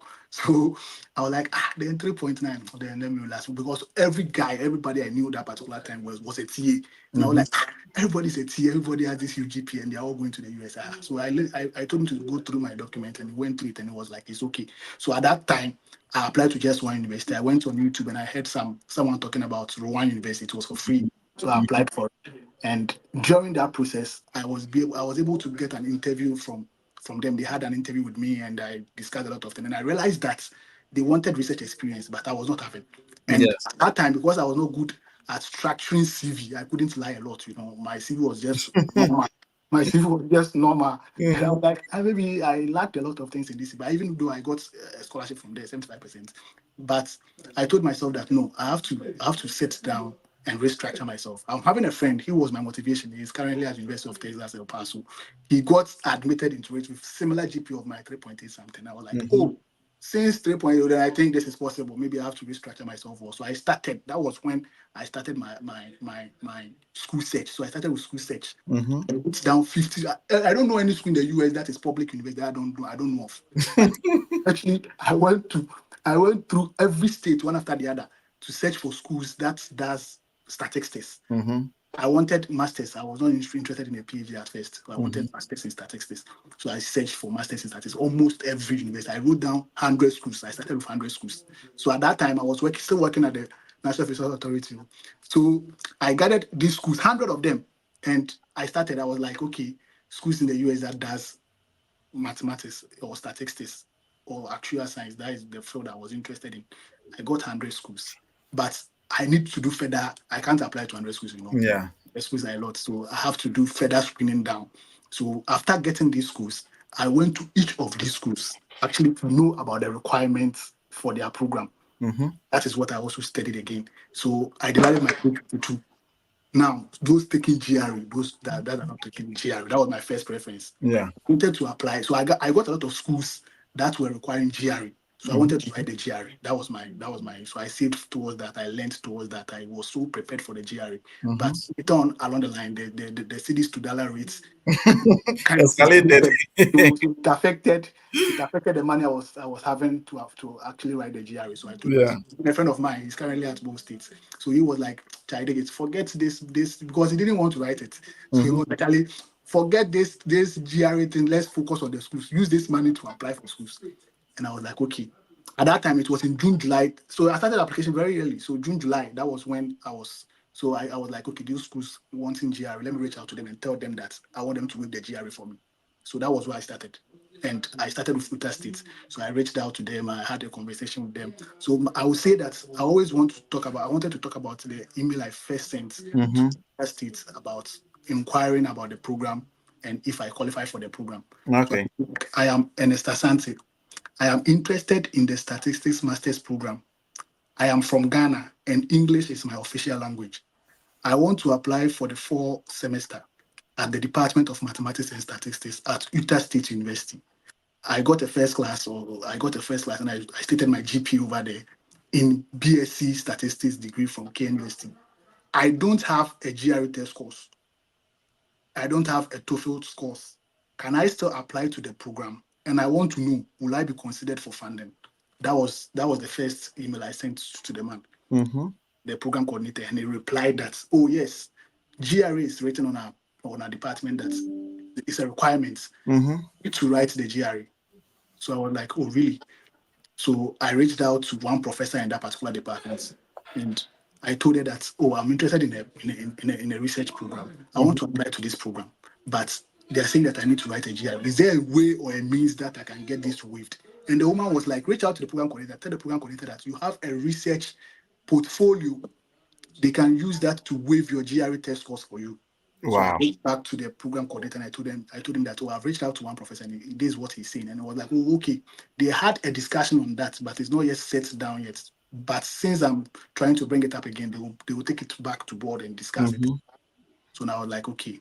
So I thought I was so certain. So this shows that you are certain to apply to this school. Mm-hmm. That's how you select your school. So Yeah. based on that, I knew that this GRE school there, I will apply because Mm-hmm. they are willing to waive it for me. But the rest, 49 schools, none of them was willing to waive the GRE. So I Mm-hmm. just I just have to drop them all. So now my focus was on the left, on the 50 other schools, of Yeah. which they are not taking GRE, but I can't apply to 50 schools. So I have to also screen it down. So I also sent the same email here, but this time around I didn't include GRE because there was no GRE. They don't require GRE. So I attached my CV and my transcript to this particular document or this particular email, and I sent it to them. And some of them was like, okay, we don't have scholarship for master students. We only give scholarships to PhD students. Some of them will be like, okay, you can apply to the program. We have scholarship opportunities, but it's very few. Some of them, so those are the responses I was getting. Mm-hmm. And I was like, okay, those who says that they don't have funding for PhD students, then I have to put them at one side for now. So I separated them from the rest. So I Mm-hmm. got I got 15 schools left that Okay. were giving funding to master students. So my next thing was like, I can't apply to all of them. So now I targeted applying to schools that only require the maximum you can apply for in that Mm-hmm. particular department was masters in statistics. They Okay. don't do PhD, they Mm-hmm. only do masters. So I was like, okay, I have to navigate this thing down. So based on that, I got 6 schools that were not doing PhD in statistics, but they were doing just masters Mm-hmm. statistics. So those schools there, I knew that if I applied to them, and if they say they have funding, as they say they have funding, then I Mm-hmm. can get the funding. So that was the criteria anyway. So these 7 schools I was set on them. So now I'll reach back to the program coordinator and I told them that yes, I'm certain on applying to your school. You says you have funding for this was the program coordinator, not the professors. You says you have funding for applicants. I want to ask specifically, how many applicants do you guys give funding to in a Mm-hmm. particular cohort application season? So some of them will tell you that, oh, we will sometimes get 25 applicants. Mm-hmm. We will take in, let's say, 25 applicants, but we give just 3 people funding. Then I will note it down. Okay. Some of them will say that I give 11 people. So based on that, you'll be checking your criteria. So I will still probe and ask again that do you actually have African students in the department? Some of them will be like, oh no, we don't. For the past 4 years, we've not admitted any students from Africa. And I'll be like, oh, then let me be the first African for the past 4 years to apply to this. So currently where I am, I applied for master's program for masters in statistics Mm-hmm. in Auburn University. So based on this interaction with the program coordinator, she reached back to me. She was like, "Oh, do you want to consider applying for a PhD program?" And I was like, "Yes." On my SOP, I stated that after my masters, I would do a PhD. So if you want to give me a straight PhD, that would be fine. That was how I got myself enrolled in that particular PhD program. Okay, so let's get it. Meaning that you didn't do masters from getting your undergraduate from KNUST. You went straight to the state, or you came here to the state to have your PhD. Yeah, I didn't. Can you hear me? Yeah, we can hear you. Yeah, I didn't apply for. Actually, like I said, I didn't do a master's. I didn't do any master's in stats. I just got a straight PhD program, of which a lot of Wow. students can do same. So Mm-hmm. when the woman reached out to me talking about this PhD thing, I realized that, oh, okay, then I can actually apply for a straight PhD. So I Yeah. to another application with regards to straight PhD programs. But the Okay. thing is, I always want people to know that it's not about UGP. You just see how I started with the process. Mm-hmm. 100 coming down to 8. I've Mm-hmm. told you the process I took and how I navigated this particular schools down. Yeah. Told you the email I actually sent. That was my first email. I did not stated the email was, some people will say it's generic though, but then I was asking specifically about GRE waivers, and I want them to know the document I'm having at hand and how I will qualify for it. And sometimes you should also reach out to professors, of which I did. In some of the schools, I have to reach out to professors again to let them know that, oh, okay, I'm interested in the program, but this is what I want people to know. You can't apply to a program and reach out to a professor and tell the professor that maybe I'm using statistics background as a leverage point, that I'm interested in stochastic process. That is my research area. But you realize that you reach out to Professor A saying that you are a stochastic, you want to do stochastic. You reach out to Professor B and you are stating a different thing, biostatistics. You reach out to Professor C. They are all in the same department. Yeah. This means that they sometimes meet Inconsistency. themselves. They meet themselves and they start talking about some They stuff. are they are they Positive. are they are friends. Yes, so They are they'll be like, close. I've They gotten are a close student friends. from Yeah. Ghana and he's saying that he's interested in stochastic, but this is his name. Oh, really? The same student reached out to me and he was like, oh, so that means you guys are not serious. They'll Are just you do it. serious? Yeah. So you should make sure that if you're applying, you want like if you want to reach out to professors, make sure if it's stochastic process that you want, and you realize that that particular department they have, let's say, 15 professors, and out of them, 10 of them are doing stochastic process. That means that is your best shot. Yeah. The thing is, the trick of the matter is that some of the schools, the school panel will not even review the document. They will send it to specific professors to go through the. I'm talking about the scholarship aspects. Yeah. They will send your document to a specific professor A, professor B to go through them since you've stated the research interest you want. Yeah. So if the professor is just one professor and the professor is the only person doing stochastic process and doesn't want you, then that means you are not going to, you're not a good fit for the program. Yeah. And then some of them will tell you that you're not a good fit because what you want to do, we don't have it. So we can't take you in, no matter how brilliant you are. Yes. So you should be strategic. Make sure that at least 5 people are doing this particular research I want to do. That means that if A don't want you, B will want you, or C want. That means you have a lot of options. And don't be reaching out to professor and tell A different and B different and C. No, that was what I All was from the same school. all from the same department. Not even they are all in the same department. So if you are taking biostat, make sure that the biostat runs through all the professors you'll be sending the emails to, and wait. When you send email to a professor, wait for, let's say, 2 days or 3 days. Send them a reply that same message. Let's say a gentle reminder. If they don't reply you for 1 week, forget them. Reach out to a different professor in the same department, but the same research interest. So I will want to touch on this particular email I sent to a particular professor, and Asante, a prospective applicant for this particular fall semester. Okay. My duties, I'm working currently at the National Insurance Authority, and my duties involve using R programming software to analyze textual analysis on accepted claims. This is, sometimes it's about branding. This means that I'm proficient when it comes to our programming, of which statistics is about. You want you to Yeah. know that you have these programming skills. Okay, one thing I didn't talk about is that I switched my program, I switched from doing my national service at, let's say, National Insurance Authority to being a TA at Kumasi Technical University because I was intentional about the process. I needed a research background, so Okay. I added it in my email to this particular professor that I'm a TA at Kumasi Technical University, and not only that I'm a TA, I'm supervising some students when it comes to research-based time series programs, courses, and I've gotten through your research interest and a couple of papers you've posted, and I've realized that your research interest is in time series, which currently aligns with what I want to do. So I didn't only go through one paper. I'm saying that I've gone through his profile. I've realized that he has been doing, let's say, research on this, research on that, but they're all using the same methodology called time series. Okay, let me come in before you continue, please. Those who are listening, I hope you are keeping notes. I mean, many people are like, "How do people get fully funded scholarship?" These are some of the secrets: emails and specific or a certain, I mean, line of conversation are the main things you need to know in helping you to secure some of these fully funded. It's not just about you sitting home and you just put in your application and you think, oh, I mean, I have a GPA of 3.8, 3.7, so I should get my fully funded scholarship. I mean, these are some of the codes that you should know in applying for fully funded scholarship. So, Nana, please continue with that. Yeah, so with the email, like I said, I've turned on your research, which is about time series, and specifically, I've read your research paper on this, and the methodology of time series you used align with what I used during my undergraduate publication. You Mm-hmm. see how I've structured this particular thing. It means that what he's doing, I currently have a fair idea about it. Yeah. So I'm hoping to reach out to you to ask if we're mentoring students this particular. I did not ask about funding. Yeah. Don't go and reach out to a professor to ask them about funding.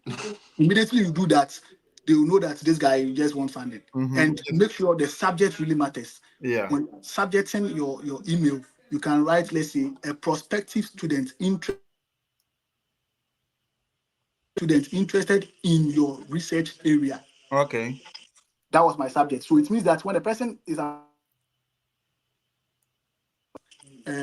this guy is reaching out to me specifically because he's interested in my.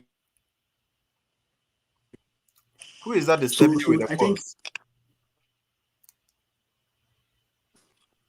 yeah, Okay. I think with regard I'm cutting him still, he's still calling. I think oh Abotre, abotre. You can send a person a message. Yeah. The person doesn't want to disconnect the call. Okay. Whilst Nana is working on his course, let me try and bring up one of the messages I had here. If Nana is ready, I'll bring him back. I say I have okay. Let me bring this one on. Mr. Is it really? I I have a degree as a matured student. So public health degree is from the.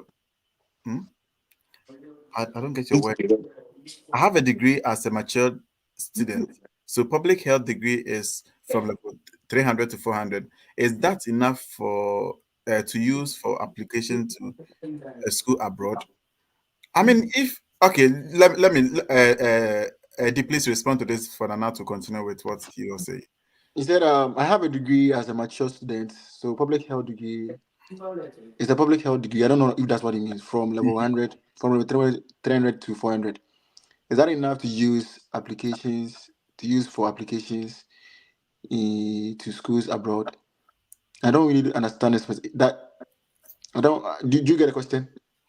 It's like he I don't know, but he went through the mature students route, and then Okay, he later did public health from level 300 to 400, and he wants to apply to school with that particular kind of so that area particular. in the Okay. yeah in the public health.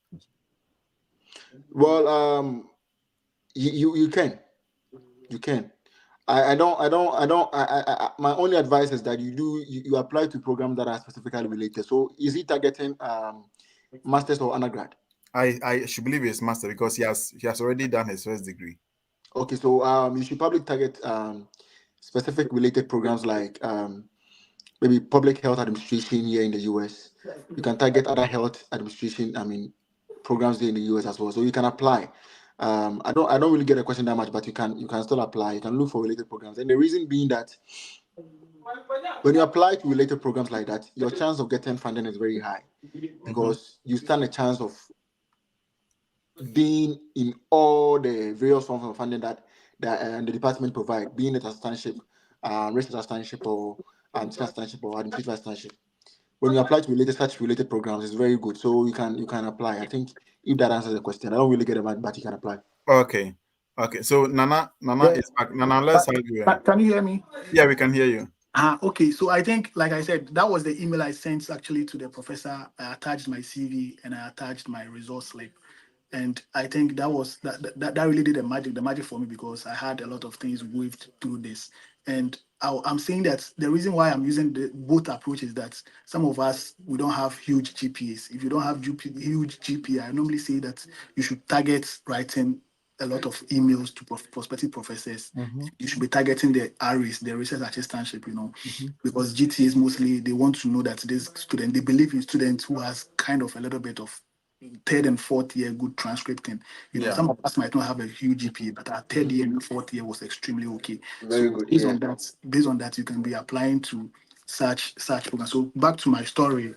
So that was how I started my application process, and I ended up applying to some couple of schools. And the waiting period, during the waiting period, I was someone who don't want to stay there like for some while and realize that I've not received any email from any professor. I don't feel okay, So if I'm there like during Christmas, I will just send them, "Oh, happy Christmas! How are you doing? I believe you're having a good time with your family members. I still want to use this opportunity to let you know that I'm still kind of targeting this particular program and willing to meet you in person soon. I was always sending such emails. You'll be getting replies. So when people tell me that they don't get reply from program coordinators, I'm so surprised because program coordinators always reply you. Professors are sometimes not, they don't normally do that because some of the schools don't allow their professors to be reaching out to prospective students. Yeah. And then I don't remember sending this email to someone of this structure of which I didn't get any reply. Every email I sent, I got a reply. Some of the replies might not be something I was expecting that Yeah. will not apply to such schools. So that will enable you to navigate these school downs. And that was what I did. I applied to the schools and God being so good. February, the funding opportunity started coming in. And I got my funding way before the admission letters even started coming in. Some they reached out to me and told me that, oh, you've been admitted into the program. You've been given funding into the program. So definitely your admission letter should be coming very soon. That was what they've been telling me. So I ended up getting into 5 different programs. And that feeling is very much more than getting your visa. Trust me. Yeah, yeah, definitely. I know that when I got the funding, the first funding, even though that was not the school I even went to, I knew that I would be in the US because everything will be set down. The funding is something I really want people to take advantage of. Like the emails is something you should not be lazy about. If you really want to get this thing right, try to take email very, very serious. And the English might not be something that is precise, but you have Grammarly and those things to at least assist you align some of the spelling mistakes. That Yeah. when you do a lot of spelling mistakes, sometimes it doesn't really pile up. They will start saying that maybe this guy is not a proficient student or something like that. And one thing I also did was that sometimes I even request for a one-on-one interview with the program coordinator, even though it's not important in my application process. I'll be like, oh, can we have a one-on-one discussion? I want to ask more about some specifics. And I that is something you should be doing during the process. During this one-on-one Zoom interviews, it enlightens them, it makes the program coordinators or the supervisors knows that this person that I'm coming to employ into my program or my department or into my office will have the leverage point or the leverage time for to at least do same thing when it gets to campus. Okay. Since you teach white people, so they want to know that at least your proficiency is good a little bit and don't feel shy when talking to people. So during this conversation, they are taking a lot of things out of it, and you marvel when the time comes and you are getting a lot of funding. So make sure that you set Zoom meetings. If your GPA are not so strong, target Zoom meetings. I would want to talk about the fact that if you don't have a huge GPA too, you can do West evaluation. You can do that. The West evaluation is something I will always want to advocate. Not only will it give you the leverage points to apply to several schools, but then it keeps you in some pool of applicants of which you will not find very extremely good students over there. Some students in Ghana, let's use Ghana as an example. Me, for instance, I didn't even think about doing West evaluation. Maybe my GP might be higher than yours, but because you want to do West evaluation, you end up getting into some programs specifically of which you not get a lot of good students there to compete with you because and this will give you this funding thing. But my friend of mine, Ball State, for instance, he was a first class student. He did West evaluation without me even knowing that he did it, and that was the only school he got. Even though he was a first class student, he was a very good student. But this dynamic things comes into play. Maybe yours might be West evaluation that will do the magic for you, and the GRE test course we are running from is something we should start embracing because at first it was waived because of this COVID. COVID-19. A lot of schools are taking it back. My school, for instance, Nobel University, is kind of requiring GRE back again because I don't know for what reason. But at first, that was the metric. A lot of you cannot even get into graduate school without a GRE. But due to the COVID, they waived it a little bit. So people should start escaping or run away from it and be ready to pay application fees. Don't be the free application. There are a lot of people will apply. So if you know you are not a good competitor, you know yourself. I believe this application and this scholarship thing depends on the document you have at hand. You know Yeah. the document you're having and how good your GPA is and how good your SOP you can write. You're not a good writer. So my advantage was my GPA. You might not be a good writer as well, but maybe your advantage will be writing the GRE. Maybe your advantage will be doing the West evaluation. So at least if you want to really get into the process, you want to get full funding, always compare the cost I'm using to apply to this. Does it really merit it? Because if you are getting a full funding scholarship, my school fees is around $60,000. It has been waived. So that means that Oh, even $60,000. yes, the money I spent is Wow. not it's not even close. It's not even one over 100. So why don't you want to invest money? So sometimes, yes, I know right now education is becoming expensive. If education is expensive, try ignorance. I think I'll end here. Okay. So let me bring this question on, and then we will take Eddie on that. Okay, let me bring this on. Selena says, Phila, please, can you change your course when you get to the school, be it PhD or masters? Can you change your course? You can. You Yeah, can. you can. Yeah, you can. Yeah, you can. And one of the easiest way to do it is I have this lady that I was talking about. She came in with a sociology um she came in for sociology program, but having realized that there are some expenses that she didn't expect, Mm-hmm. she just switched directly from sociology to public administration, Mm-hmm. and that was so simple. As long as if you are here, it's things like that are so simple. Like you get it, done quickly. Yeah. Okay, yeah. So it's possible. I just want to say it's possible. Yeah. Okay. But So every school has this criteria under which mhm. or the kind of channel that you need to go through before Yeah. those kind of changes are done.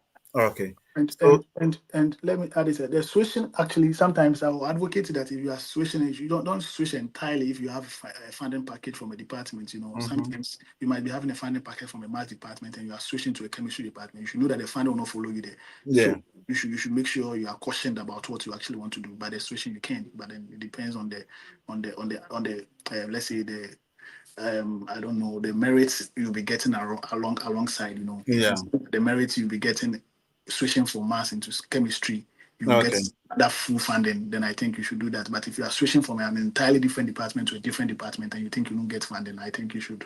That's the reason why the switching of programs even during the application process should be something you've actually thought about. Mm-hmm. Know that you can do it. You know, Okay. but you can switch. Okay. So Selena, yes, you can switch if only you meet the requirements for that specific program, no matter which department it is. If only you meet the admission. Sometimes you don't really have to. Do, let's say, this particular course before you can do the masters in that. They look Yeah. at for certain courses that you should have a pre-knowledge about. If only they look at those courses, you have a pre-knowledge about them, then you can be admitted to that particular school. So Felicity says, please, can I get scholarship with second class lower division? Yes, you can. I think we harnessed on some of these things. Like it's not just the GPA you put it in, and then you think that one alone should be enough for you to get a scholarship with that. I Hmm. think that's what Nana harnessed on. In his delivery, that's the main thing I picked from Nana's delivery. You don't just have to. Apply for this school with your GPA, and you think the only the GPA can do the magic for you. That's all. No. You can have a GPA of 3.7, three Mhm. point eight with your evaluation. You've done your evaluation. You've written GRE, but you might still not be able to land funding. There's this guy who came on the on my live session on TikTok, and he had the same issue. He got denied in Cote d'Ivoire. Or was it last 2 weeks or so? He has GPA of 3.8. He has done evaluation. He has written English proficiency, and then he still didn't get any funding. I'm like, wow, Yeah. that's so serious. So yes, you can get scholarship. You really need to put in extra work. Let me bring this on. Hamza. Hamza says, I've been admitted to a university in the States for undergraduate program. My cost of attendance is 24K and I did not receive any form of scholarship. What do I do? Okay. What do I That's a simple question. What do I do? Nana, what should it what should she Yeah, do? $24,000 is huge, but not huge, Mm-hmm. depending on the financial backings you have. So if you think your family members can take care of that and you can get a genuine bank statement to support that for your interview process, I believe you can. You can use that to get into the system. Maybe when you get here, you can switch programs. You can apply to a lesser costly school, let's say 10K or something like that, so that you'll be able to pay the deficit or something like that. So Okay. yes, I think 24K is normal for an undergraduate student Mm-hmm. because a lot of undergraduate students actually don't actually get free funding. Yeah. If you are coming for 24K and you think you have a very good bank statement to support it, I think you can take the move and let's see how that's But materialized. 24 is actually a gentle money anyway. Yeah, yeah, it's cool. It's gentle. Okay. Afiyin said, does how expensive or cheap the school is affect the amount of scholarship or should I just be applying for low tuitions? Eddie, touch on this for me. Okay. I said how the school, how expensive or cheap is affect the amount of scholarship, or I should just apply into low tuition schools. Okay. I don't know how you classify a school as cheap, or how to classify a school as cheap in US. I mean, even not to discredit our institutions in Ghana, but um, comparing them to US has standards very high. That's to say, even if you can't classify any Ghanaian institution as cheap, then how did you classify university here in US as cheap? So first of all, there is no cheap university here in US. Trust me. So that should be it. And then but the tuition, if that's what you mean, targeting a lower tuition fee, schools that have a lower tuition fee is very important. I mean, it's probably gives you the opportunity to be able to pay. I mean, have the dream of going to school than um, going to a school that has a very huge scholarship, or a very huge what do you call it, tuition rate. Okay, but the point is that if, let's say, you're applying to a school like, let's say, MIT, whereby, and Yale, whereby they have their tuition rate around 90,000, and they are giving you scholarship, you don't care. Do you get it?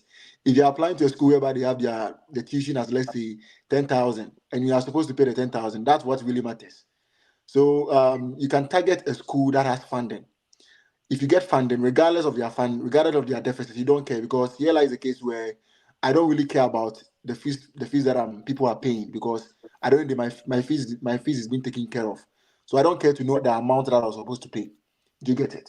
But here lies the case where if you apply to a school and, let's say, their tuition rate is, let's say, 30,000, which we all deem it, let's say, the question that came earlier before this, 24,000, which is quite relatively cheaper than some schools that I know. And let's say you are supposed to pay this 24,000. It means if you're applying to a school where you can get a scholarship for, let's say, 45,000, let's say their tuition is 50,000, and the scholarship that they are giving you is 45,000. It means you'll be left with a deficit of 5,000, just 5,000 to pay. Do you get it? So it depends. Regardless of lower tuition fee or higher tuition fee rate, target the one that actually gives you scholarship, and the one that will actually release your burden. So you can have a school with a lower tuition rate, but your burden will be very high to pay, and have a school with a higher tuition rate, but the form of funding that they will give you will probably lessen your burden. So let me give you an example. A school like Norwich University. A school like Norwich University has a tuition rate of almost, I think, 40,000 to $50,000. But then they end up giving you a scholarship like, let's say, 45,000, which means you end up with a deficit of, let's say, 25,000 or 20,000 in addition to your living expenses. But a school like, let's say, I don't want to mention or discredit any school, but some schools can also give you um, a tuition deficit of, let's say, a tuition scholarship of a tuition, rate of 20,000, and give you a scholarship of $1,000. You'll be left with 18,000 to pay. So compared to a school where you have a tuition rate of 50,000, and they are giving 45,000 scholarship, compared to a school where they have a tuition rate of 20,000, they are giving just $1,000 scholarship. Which one would you go for? Do you get it?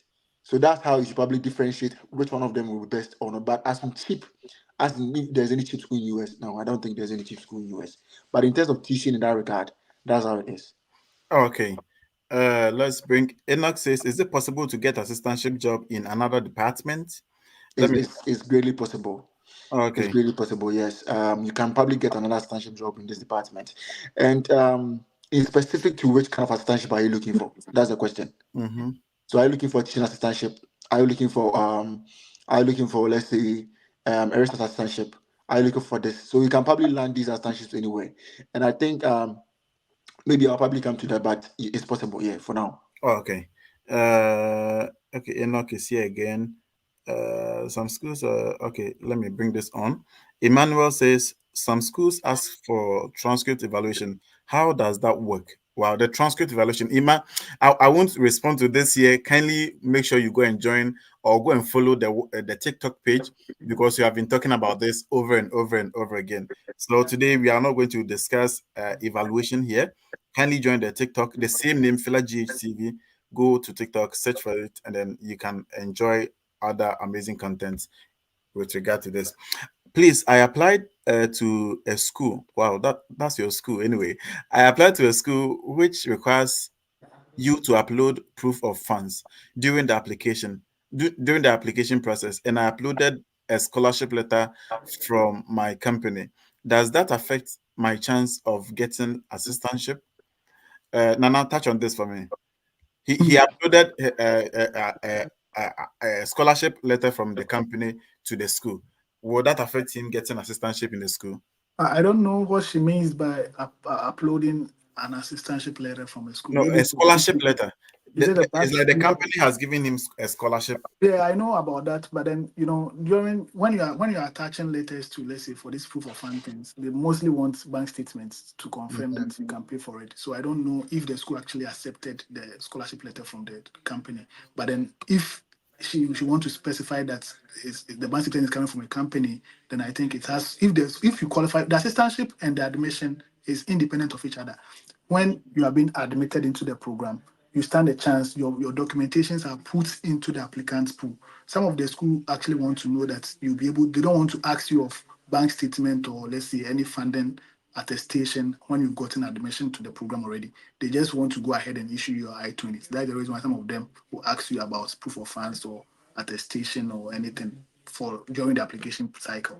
But then I don't think you uploading a scholarship letter into the portal will affect the fact that you not get funding or you get funding, because when these people are when, let's say, when you qualify for the admission, your documents move into a different format altogether, which is assistantship. It's a different thing altogether. They are not dependent on each other. So whatever goes on during that particular process is independent of what will go on in the next process. So I think for sure, yes, if you qualify for the assistantship, you will get it.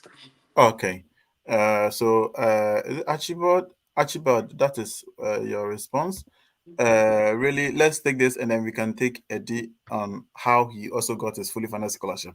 I have a degree as a mature.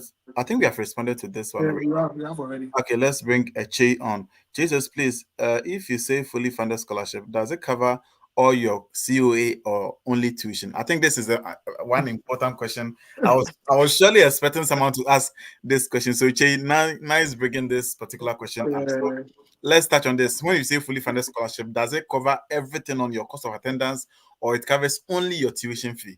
Yeah, we have several. I believe I do talk about that in details, but we have several types of fully funded. How people refer to fully funded. Me, for instance, anytime I refer to fully funded, I'm talking about the cost of attendance being taken off without any deficit. But then the truth of the matter is that most schools, when they give you a tuition waiver, they waive your tuition for you. They sometimes categorize that as, let's say, a full funding.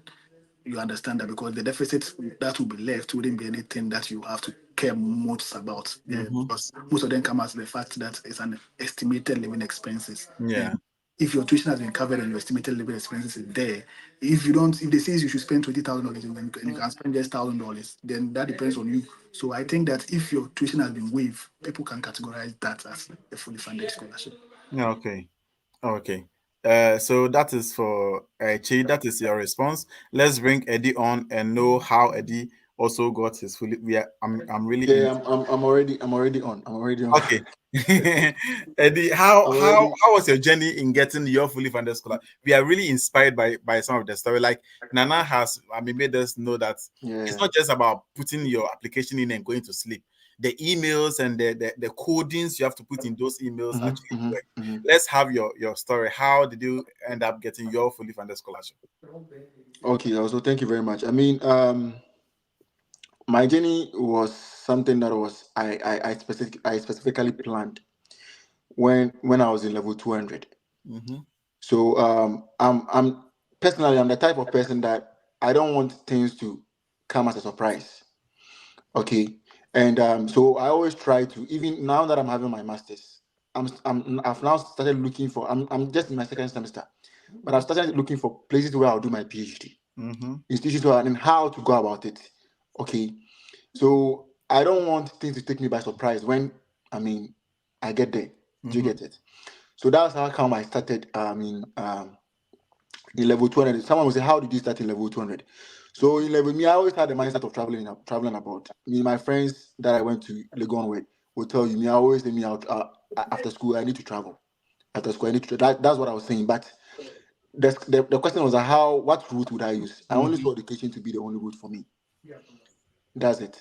And when I started, I started watching YouTube videos. That's how it all started. Mm-hmm. I started watching YouTube videos, looking at how to apply to schools in the US, Yeah. how to apply to schools in Canada, watching. So I got to know of how to write SOPs, how to, the kind of GPA you need to get before you stand a chance of getting funding. So that's how I restructured myself from there. So I started. If I was at first I was not focusing on my GPA, I started learning very hard to me position my GPA in a position where, I Mm-hmm. mean, I'll get funding. Yeah. Okay. And I started talking to people like, in the US. I joined LinkedIn way back in level 300, talking to people in the US, how things like that. Asking questions, watching videos day in, day out. Mm-hmm. So I channeled my energy, my data that I had at that time. All my friends will tell you at that time, and this was something I was doing secretively, but those who were closer to me knew. Mm-hmm. Okay. And I was the kind of guy that, I was very common on campus. Maybe PDD, like you know me. So you never anticipate that maybe this is something I'm really planning or something I'm really doing, or this is really me. So at that time, I channeled my energy. I'm just entreating you to be able to channel your energy, your Yeah. data, because in Ghana, data is I always stress on this, data is very, expensive to buy. So channel that in watching YouTube videos, and that's how I got all this knowledge. Yeah. So before I completed school, I already knew the schools that I was applying to. I already knew how I was going to get my recommendation letters, and I already knew how I was going to get funding, but it was just a matter of time. Yeah. Yes. So when I got to level 400, I started talking to my lecturers, okay, getting closer to them. Mm-hmm. I remember a lecturer once told me that, oh, of course, that's really a big deal. Someone that you've not even completed your final year project, thinking of, getting a recommendation in Mm-hmm. due time is very huge. And he was really impressed, and he just said to me that whenever you are ready, just let me know. I'll give you a recommendation. Like, at that time, remember, I was in level first semester Mm-hmm. in level 400, Yeah. and I started taking to lectures about recommendation letters. Do you get it? Getting Yeah. recommendation letters after school. Mm-hmm. All right. And that kind of like helped me position myself with a good GPA and knew what I was about. And Mm-hmm. remember, when I was about doing my final year research project, please, my topic will be centered on securing a research assistantship Mm-hmm. because that's my experience. Remember, at that time, I've already spoken to schools in the US, email professors, and I happened to get a professor here in US that guided my research project in Ghana. Wow. Do you get it? I remember I emailed a professor in the University of Mississippi that, oh, of course, I'm really interested in embarking on a master journey after my undergrad, and then I'm really interested in looking at how I'm doing forensic psychology, forensic criminology. So basically, my interest, I personally, I want to become a criminal research analyst, and Mm-hmm. my interest lies upon looking at how certain environmental factors like, let's say, peer pressure and other things influence the youth to engage into criminal behaviors. Mm-hmm. But right now, I'm undertaking a psychology program. So Okay. I would want to help. I want you to help me. I mean, formulate a research topic that will probably inform my decision to, do a master's program related to criminal or criminal aspect of human life in the US. Okay. And this professor was like, okay, can I get your supervisor in Ghana so that I can talk to you, so that I can find a very common grounds to suit him and my supervisor in Ghana as well. Wow. Do you get it? So when I was doing my project, I had a supervisor from Ghana. I had a supervisor from US Mm-hmm. who was also supervising my project. That's Wow. how proactive I am, and I do it best. I know how to hit on the right spot. I know Mm-hmm. things that I will tell you to be able to, become convinced of what I'm doing. Mm-hmm. And it's not anything magic. It's about things that I really am passionate. In doing it. I'm Mm-hmm. really passionate about it. I just Yeah. want to do this, and that's what these people really like. They want something that you are passionate about. Yeah. Absolutely. Yes. So imagine someone that I was now planning my undergrad research thesis and doing this. Everyone will be impressed. Whoever that I talk to will be impressed. Yeah. Yeah. So that's how come my journey started. So when I started my project, remember my project was about looking at how certain environmental factors, specifically I considered parenting styles or parental abuse, affect mental health and the psychology. So when I completed, I was like, okay, right now that I've been able to get the knowledge in how certain environmental, specifically parenting styles, affect the mental health of the youth in Ghana, how then do I know if when their mental health is being affected, they are likely to engage into criminal behaviors? And that's how I found the program called criminology. Okay. That's how I thought, okay, then criminology is the only means through which I'll be able to understand this pattern of human life. So what I want people to understand is that you need to be a genuine student before you can secure funding. You don't just sit down and think, oh, my friend has traveled to abroad, so I can also travel or like get funding.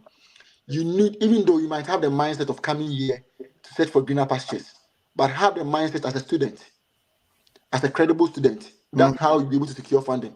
Because trust me, if I tell Nana Kwaku to go out and work right now, he'll tell me that why taking a PhD and go out and work, or maybe go back to Ghana. He's really interested in studying. So if you're not someone who is interested in studying, please, you are not. If you don't tune your mind to that aspect, you will never get funding. Mm-hmm. And you also hold the mindset that, oh, of course, I just want to come here and work through the school route. That's not how funding works. To me, that's not how funding works. Okay. If you want to secure funding, make yourself a student. Mm-hmm. That's all. Make yourself a student. So when I finished, then I was like, okay, I can never put all my eggs in one basket. I can never rely on the fact that I have a professor here. Okay, so I'm applying to only one school. I'm applying to only one program or only one institution in US. I need to put my energies or spread my energies across. So I started looking for schools in Canada, schools in US, and I knew what I was going for. Okay, I knew specifically what I wanted to do. So my interest was that, okay, right now that I have this experience in mental health and parenting styles, I want to know how this could probably evolve or subsequently lead to criminal behaviors among the youth in Ghana. Do you get it? Mm-hmm. So my code email was so simple. So I'll go to, Nana has already touched on that. Mm-hmm.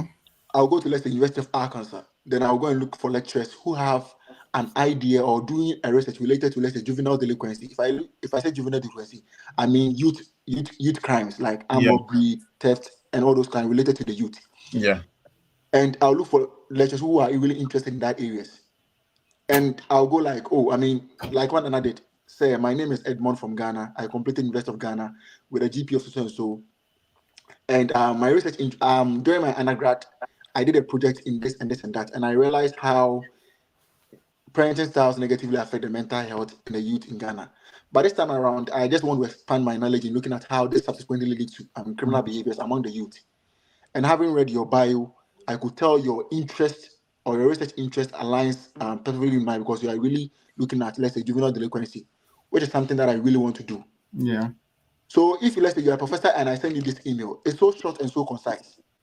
And all the response that I had was the fact that, oh, okay, that is really good. Remember, I didn't sound like I'm someone looking for funding. Yeah. But one important aspect that I want, regardless of the email, make sure that you make it possible to have a Zoom section with the professor. Mm-hmm. Regardless, Mm-hmm. this is very important, because they really want to get to know you in person. Is that a coding thing? Because Nana also said similar thing, and you're also saying the same thing. Yes. Make sure that when you send the email, at the last of my email, at the last point of my, I will always say, please, I'll be very grateful. If you can give me just a little of your time to have a Zoom section with you to discuss this further. I will always add that at the end of my email. Make sure that, please, you attach that message, or you add that particular message requesting for a Zoom meeting with a professor. This gives you when you have a Zoom meeting. I always say, if I have a Zoom meeting with a professor, trust me, I'll always be the best. Mm-hmm. Because I'll come right after what you're looking for. Do you get it? I'll structure my sentences, everything in a way that my documents, everything in a way that this is what exactly the kind of students that you're looking for. All right. So I had several professors. Every school that I applied to, I had several professors that were actually interested in the kind of research that I want to do, and how I want to do it. So the very first meeting that I had with my professor, we were having a conversation like this, and I was telling him the way that I was telling him my research interest, how to do this, and do you know what he said? He was like, he went to graduate school for fun. He started applying to schools as a fun. Okay, someone who wants to go to graduate school, but he has never met someone who, as an undergrad, with the intention of, someone who actually has the grad school knowledge already about research. That's what he said. And then the next thing that I heard from him, Edmond, do you have funding? The lecturer said it himself, like, Edmond, do you have funding? And I said, oh, I've actually gotten admission, but I'm still waiting for my funding. The lecturer actually said that himself. So this tells you that they want credible students. Mm-hmm. They don't want someone that will probably come and say, "Oh, please, I want to be part of a research team." I remember someone sent an email to a professor, and the professor told him, the email was like, "Please, I got admission to your university, and I would like to be part of a research team." The lecturer says, "Oh, okay, you are welcome to be part of my research team, but I don't have funding for you." Do you get it? Mm-hmm. So that's how come I structured and narrowed myself to be able to secure this funding. And from these all the three schools that I applied to, okay. So please make sure you have a research background. That's how I qualified, or I position myself to, secure this research assistantship that I have. And Mm-hmm. remember, I saw myself that I didn't qualify for a teaching assistantship because, one, I'm coming from a psychology background, and I don't have any knowledge or any curriculum in what do you call it, uh, forensic psychology, forensic criminology. Mm-hmm. Do you get it? So Yeah. it means that if they are looking for someone to teach you, let's say crime mapping, criminological theories, let's say research methods in criminology, I don't have that kind of knowledge as my undergrad. Mm-hmm. So it means I'll not qualify. I'll not be qualified for teaching assistantship. If, let's say, they are looking for someone to teach, let's say, crime mapping, Yeah. I myself don't have the knowledge in that. Okay. But the only thing that I stand a chance is a research assistant, because I have a research in juvenile delinquency, which means I qualify for a research assistantship in that regard. So if let's say a lecturer is looking for someone to help him or her in research in, let's say, juvenile research, it Mm-hmm. means I stand a chance of getting that research assistantship. So did your scholarship? I mean, was the lecturer who or the professor who you interacted with have any influence in your scholarship? I mean, Yeah, he has an influence. So he played a very big, major role in me securing that scholarship, because he wrote specifically after that meeting. He wrote specifically like a letter to the department, telling them that of course he wants me as a research assistant. wow. He wrote a letter. So he told me that, Edmond, if there's a chance that I can write you a letter, I was probably sent. So they like the formalities, right? They Mm-hmm. don't want to tell their professors or their colleagues that, oh, please give this student a funding. Give student no. They want to go through the right channel. Okay. Yeah. So So many he wrote. many students are like, I emailed this professor, he's not responding, and I'm tired. And I emailed this professor. I mean, I've been sending 15 messages, no one They are responds. lacking the content. Okay. They are lacking the content that will probably, hit them. Mm-hmm. They are lacking the hit.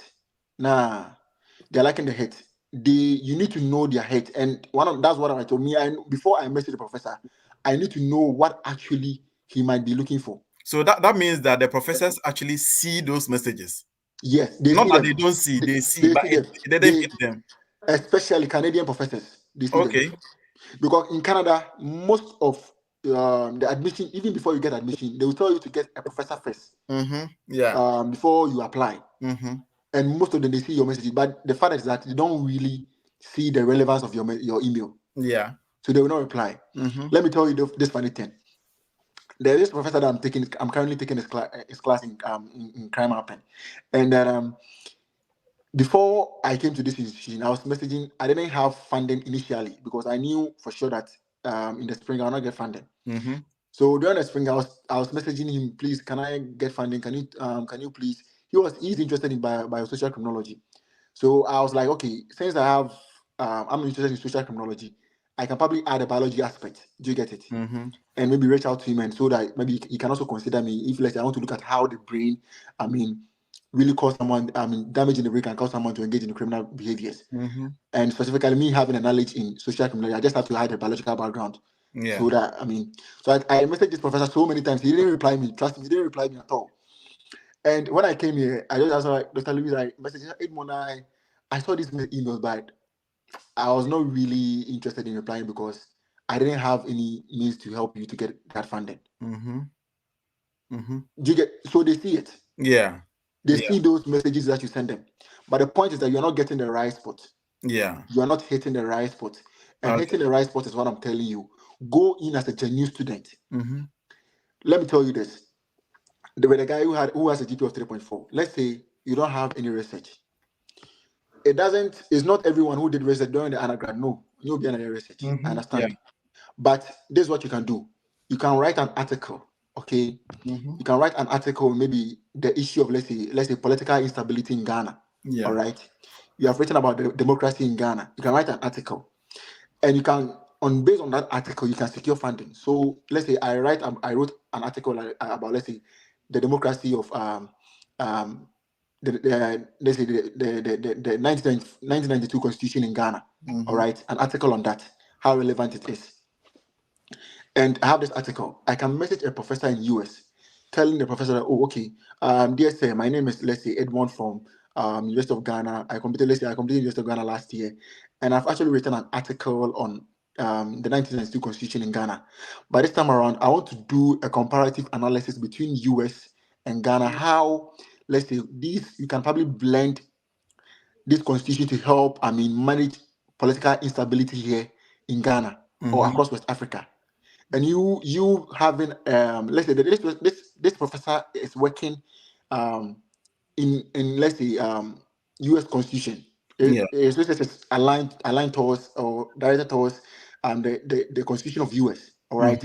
So you having an interest to do a comparative analysis between US and Ghana's constitution is the hit. Yeah. And remember, you have already written an article about Ghana's constitution, but you want to have a comparative analysis between them, US Yeah. and Ghana. So you having him as a supervisor will probably inform you to get more knowledge about Yeah. the US and the Ghana system as well. That is the hit I'm talking about. So if you message a professor like this, he will just reply. Wow. Okay. So Eddy And has remember, okay. when you're talking to the professor, hit on what you want to do, not talking about funding. Okay. And after that, you tell the professor that maybe after the Zoom meeting, you've actually described. Then you tell the professor, okay, you would like to ask if he can give you the go ahead to apply.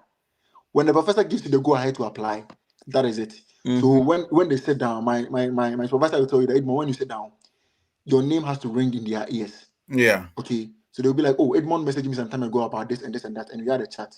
And he said, okay, then let's consider him, let's give him to Professor so. I said, that's it. Wow. That's how it works. Yeah. So Eddy has also given us one code that your message has to hit the professors. Not that they don't see, they actually see your messages. Those who are saying they are female professors and they are not listening, they are not responding, they are not hitting back. It's not that they don't see your messages; they see, just that it doesn't hit them. Like and pursue almost responded. So that is the reason why some of us we email professors and then they don't hit back. Let me pick this message.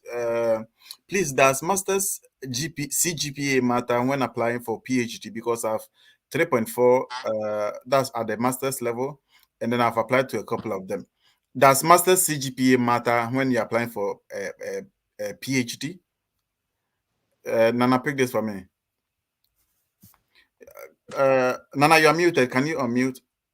Some programs specifically will tell you that they want you to even have a master's, but especially those going for the public administration, public health. No, let me use public health rather. The epidemiology and those people, they will want you to have a master's first before a lot of programs, like even the program I'm currently enrolled in.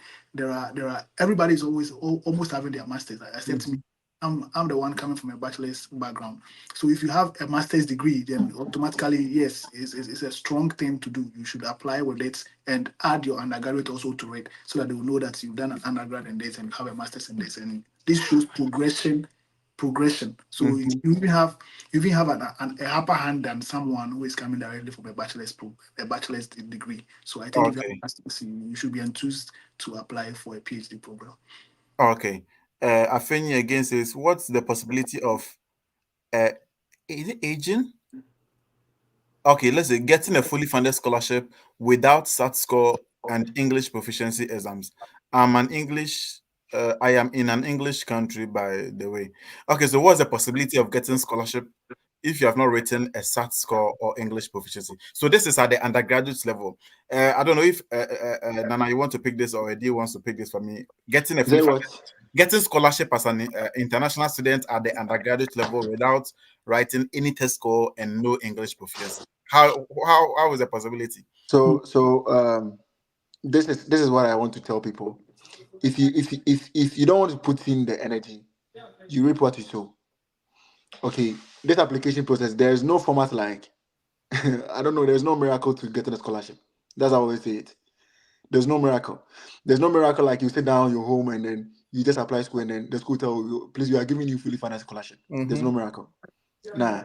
That's how come you can have a GP of 3.9 so you don't get scholarship. Yeah. There's no miracle in that, please. So undergrad, let me tell you this.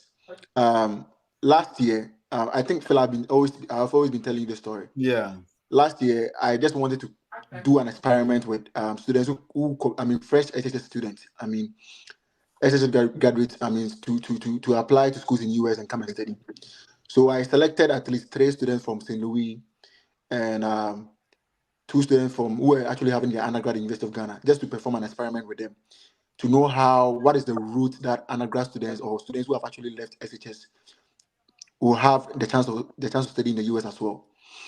And God being so good, all the 5 students are all here in US, including my junior brother as well.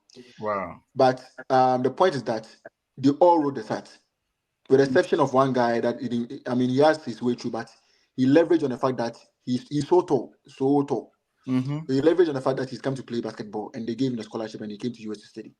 Wow. But aside them, all the 3, including my brother himself, they all wrote the SAT score. Mm-hmm.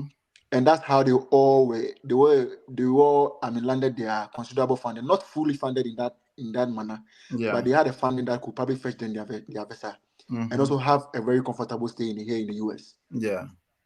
So to your question, please, if indeed you want to come and study, or if indeed you want to put yourself in that position as a genuine student, please, I've told you, if you want to secure funding, psych your mind to make yourself a genuine student. A Mm-hmm. student, please. And a student, any serious student will probably think of, I mean, writing a SAT score or writing maybe a TOEFL or whatever other, I mean, test scores that is related to, I mean, this journey process or this Okay. journey. So please, the SAT score is very important. If you really want to secure fully funded scholarship or Mm-hmm. a considerable scholarship, write a SAT. Okay. That's if you're an undergrad. Yeah. Okay. Please, between public and private universities, which one gives better scholarships? I You know know, private schools do give huge scholarships, but sometimes their fee is just outrageous. the thing is, the truth of the matter is that if you're applying to schools in the US and the private institution, the probability of you getting a fully funded scholarship is difficult. Mm-hmm. That's the truth of the matter. It's Yeah. very difficult. So mostly we target the public universities. Yeah. And you talking about the fact that which one gives better. I don't know the better. Is it in terms of amount or what? Any school can give you a better scholarship depending on what they have available.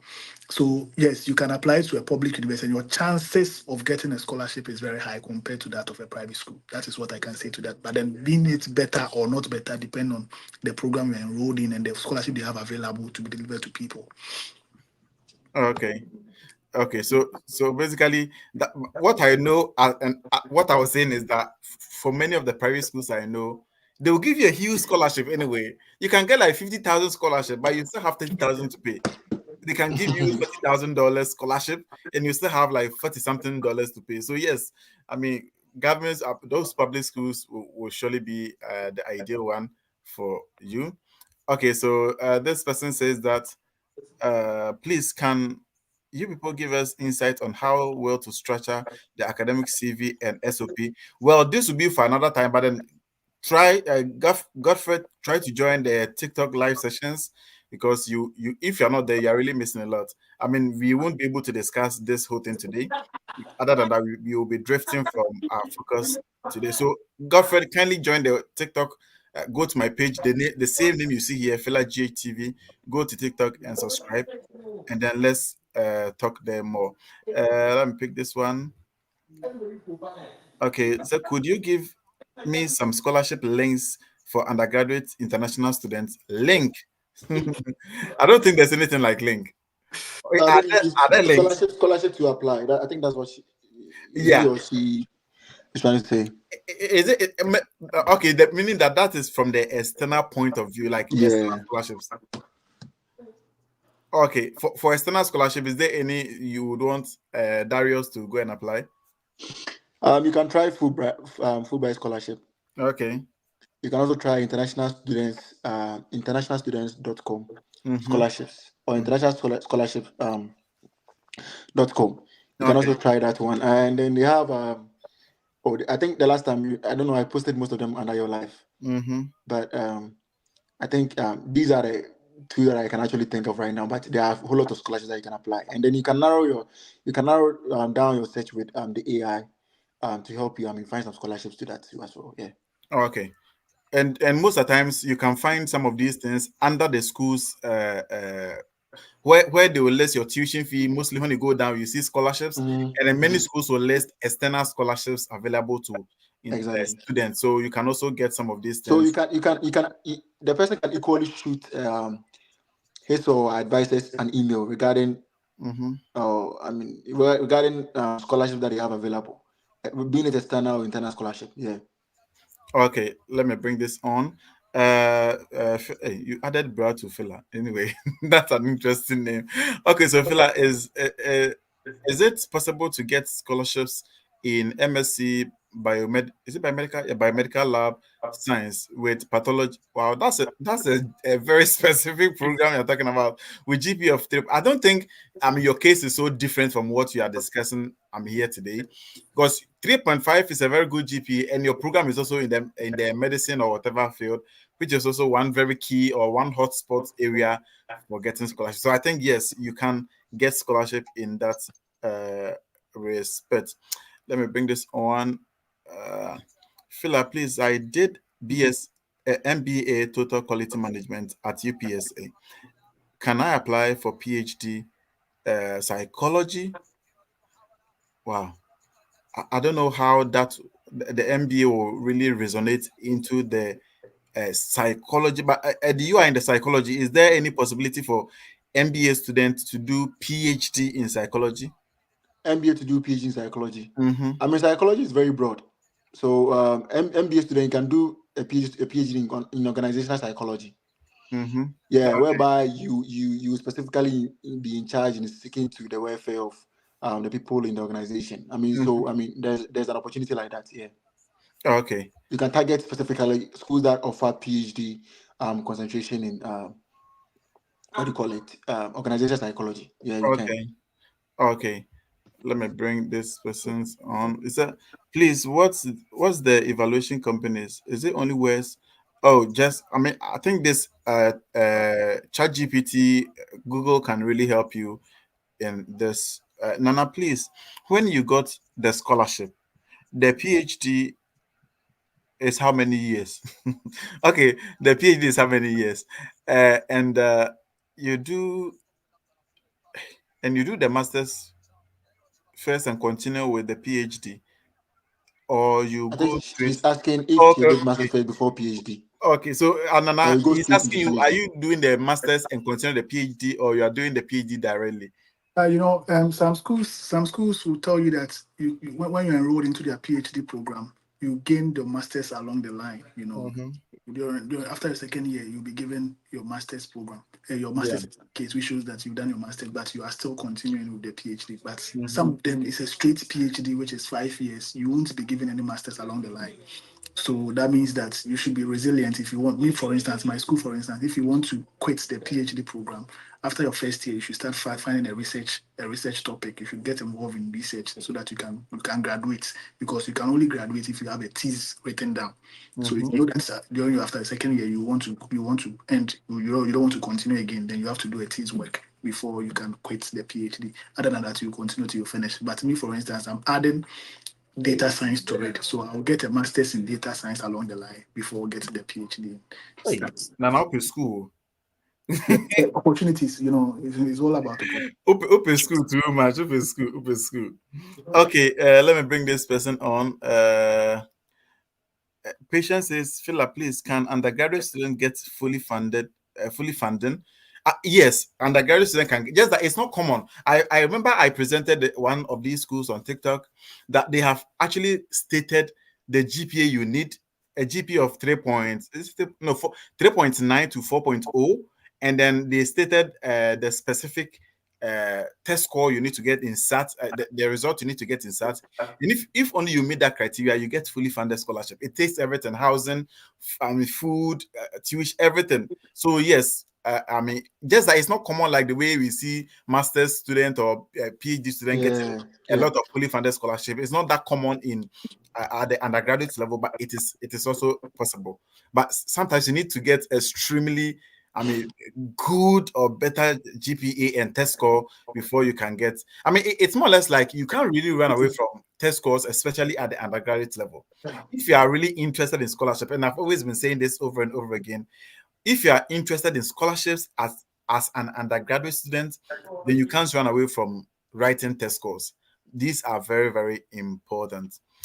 I think very soon we will be bringing the session to an end. Eddie would want to run away very soon. So okay, I think there are a few questions here we want to address.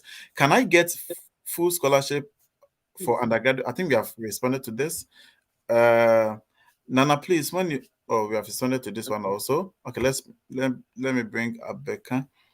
This is my final year for my diploma program, and I was asking, can I have a mentor to guide me through the application to prepare me well for when I graduate? Thanks. Fela will do that. I won't continue. I think there's a platform that I intend creating to make it available for I call it Agenda 2025. Yeah, that I'll probably have each and every one of you on board, and then probably not people who are desperate. That's how you call it Agenda. Sorry, Agenda 2026. Not people who are desperate, but at least people who really wants to put their energy into this journey. But it will be complicated. The time will communicate it. I mean, as long as we are still here, yeah. Okay. Thomas says, please, can you be offered an assistantship from two departments in the same school? I applied to two programs in the same school. One offered me admission. I'm waiting for the other one. Yeah. The thing is, Of course, you can't get admission to the two programs. I mean, in the same school. The person cannot. Let's say if you are applying for a master's in, let's say, chemistry, and you want to also apply for a master's in, let's say, physics, and you want to get the two of them, fine. Yes, you can get both programs, but then you should know that the scholarship, if you get physics, the scholarship will come for physics, and you will have to enroll for physics. You can't enroll into two of them. But then let's say if you are considering, let's say, maths, and you are applying for PhD in maths, and you are applying for masters in statistics, you can't be considered for the two of them. It's not possible. You get one. If there's the reviewing committee is the same people, that is the main word. If the reviewing committee is the same person or the same committee reviewing both applications, you can only get into one. I have a friend who actually applied to Michigan Tech. She applied for PhD in maths, but she was given masters in mathematics. That's what the department kind of they came into conclusion that she don't have the prerequisite for the PhD direct program, so they gave her masters in mathematics. So that is how it works. But fine, if you are applying to two different programs, which will be reviewed by two different committees, you can get both two of them. But then you can't do two of them. You do one. But what my issue is, can you get two admissions in one school? Of course, it's never going to happen, right? Yeah, it's possible.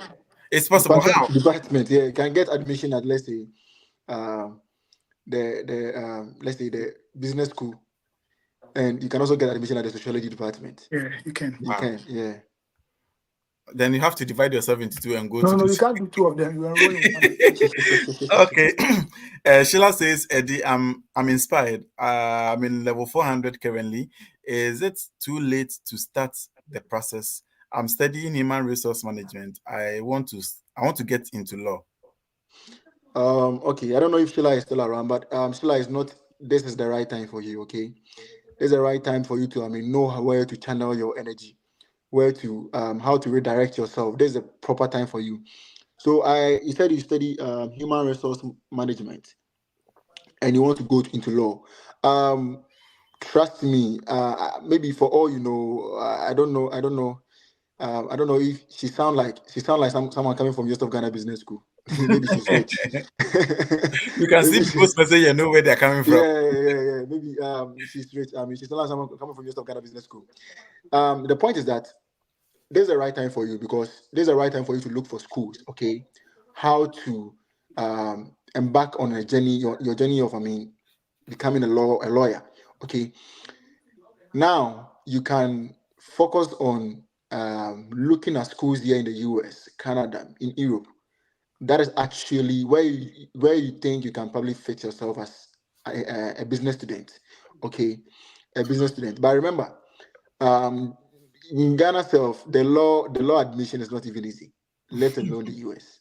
Okay, but that's not possible. It's possible.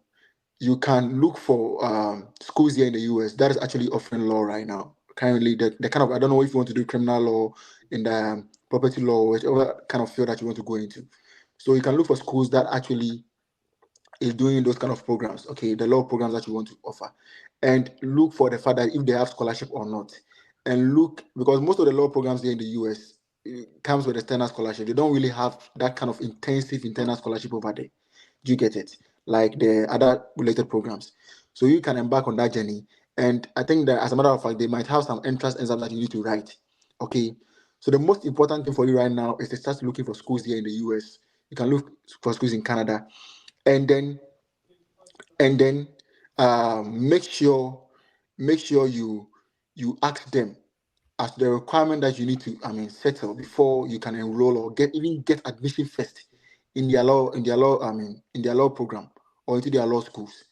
Do you get it? So target maybe Boeing Law School at University of Arkansas. You can text them, okay, find their emails, their admissions committee or their admission office, their email, and ask them that, give them your profile. That maybe you are University of Ghana or you are this currently and are taking maybe how do you get admission into you may want to know the requirements that you need to satisfy before you get admission to your law school as an international student from this background. Then they'll probably forward your answers with the kind of specific that you're looking for. Then you know how to redirect your steps from there. Yeah. Okay. This one is interesting. Let me bring this on board. Oman Agric Services. I have three transcripts from different schools. We'll West merge all of these together.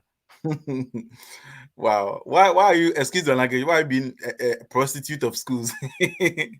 Anyway, that's interesting. So having three scholarship transcript from three different institutions will West merge these three different, I mean, transcripts together.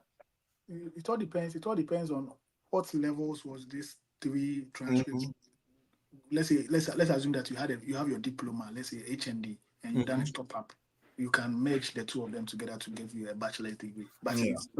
I don't know what separate transcripts you're talking about. So let's say Mhm. you have three separate bachelor's degree, you can't combine them together. It's not possible. If you Okay. think you have a continuation, let's say diploma, you've gotten your HND, you've gotten your bachelor's, and you want to combine the three together, I think that is possible. But then if it's separate with different distinct things, I don't think that is possible. Okay, let's touch on this 30 seconds and then I applied to certain school for uh, undergraduate test score and supplementary were waived and they meet 100% need. I don't get this. Zeno, I don't really get your question. Let me bring this on. As an advanced diploma graduate in nursing, can I apply for master's uh, program in nursing? Okay, so if you have a diploma, advanced diploma in nursing, can you apply for a master's program in nursing without doing or topping up your degree? Is there that possibility? Yeah, yeah. I think diploma to masters in nursing depends on I always say it depends on the prerequisite skills or the prerequisite courses you've taken. So Hmm. the thing is, it's possible. Nowadays, this application style has different dynamics. So the main thing is that you should make sure that the program you want to apply into, you have some prerequisite courses you think you haven't, even though you've done your diploma. So if you think you have such courses in your transcript, then you can reach out to the program coordinator to verify more on the route to actually take to get you into this master's program. So I Okay. can't say you won't get into it, but it depends on how you approach the process. Okay, quick one before we run down the curtains. Let's highlight on some of the things you need to do in case I didn't get a very good GPA, like maybe what you Nana Kwaku you got or what Eddie got. What can I do to bridge that gap, or what can I do to make my case a better case? I mean, many of us are watching and our GPAs are 2 point something or 3.0 or 3.2, not like the 3.8 and 3.9. What do we do to bridge that gap before we run the curtains now? Yeah, the truth of the matter is that if you've gotten your admission already and it didn't come with a scholarship, or let's say it came with a scholarship, but the scholarship is not that huge, like we said, you should make sure you get in touch with the International Admissions Office. If it's a master's program, you can get yourself enrolled in some of these graduates assistantship we're talking about with regards to you working in the library, the writing centers, and something like that. So your best bet is to reach out to the International Admissions Office and also take you can get admission and even not receive funding from the department, but then your best bet can even be that you are reaching out to prospective supervisors to get in touch with them to let them know that this is what you are actually interested in and they are doing that. You've done this in the past and you think that you can fit best in their lab. You can even get the assistantship from that particular portion. So after admission, you can still get RE. After admission, you can get enrolled in the library, the International Admissions Office themselves, the writing centers, which will give you some leverage of assistantship or cover some of the deficits, which will make your story very real when you get to the embassy. Okay. Eddie, if my GPA is not really that good, how do I bridge that gap? If your GPA is not really that good, I think the best way you can bridge that gap is it's not always a matter of GPA. Is to be able to have something alternative, and the most strongest alternative plan you can get is having a research background. Okay, so you need to. Not everyone will do a project like I said during his or undergrad. I mean, period or time, but you can also write an article. Okay, right? It could be a 10 paper. So if the 10 paper is, let's say, about A and B, this time around you want to expand to C.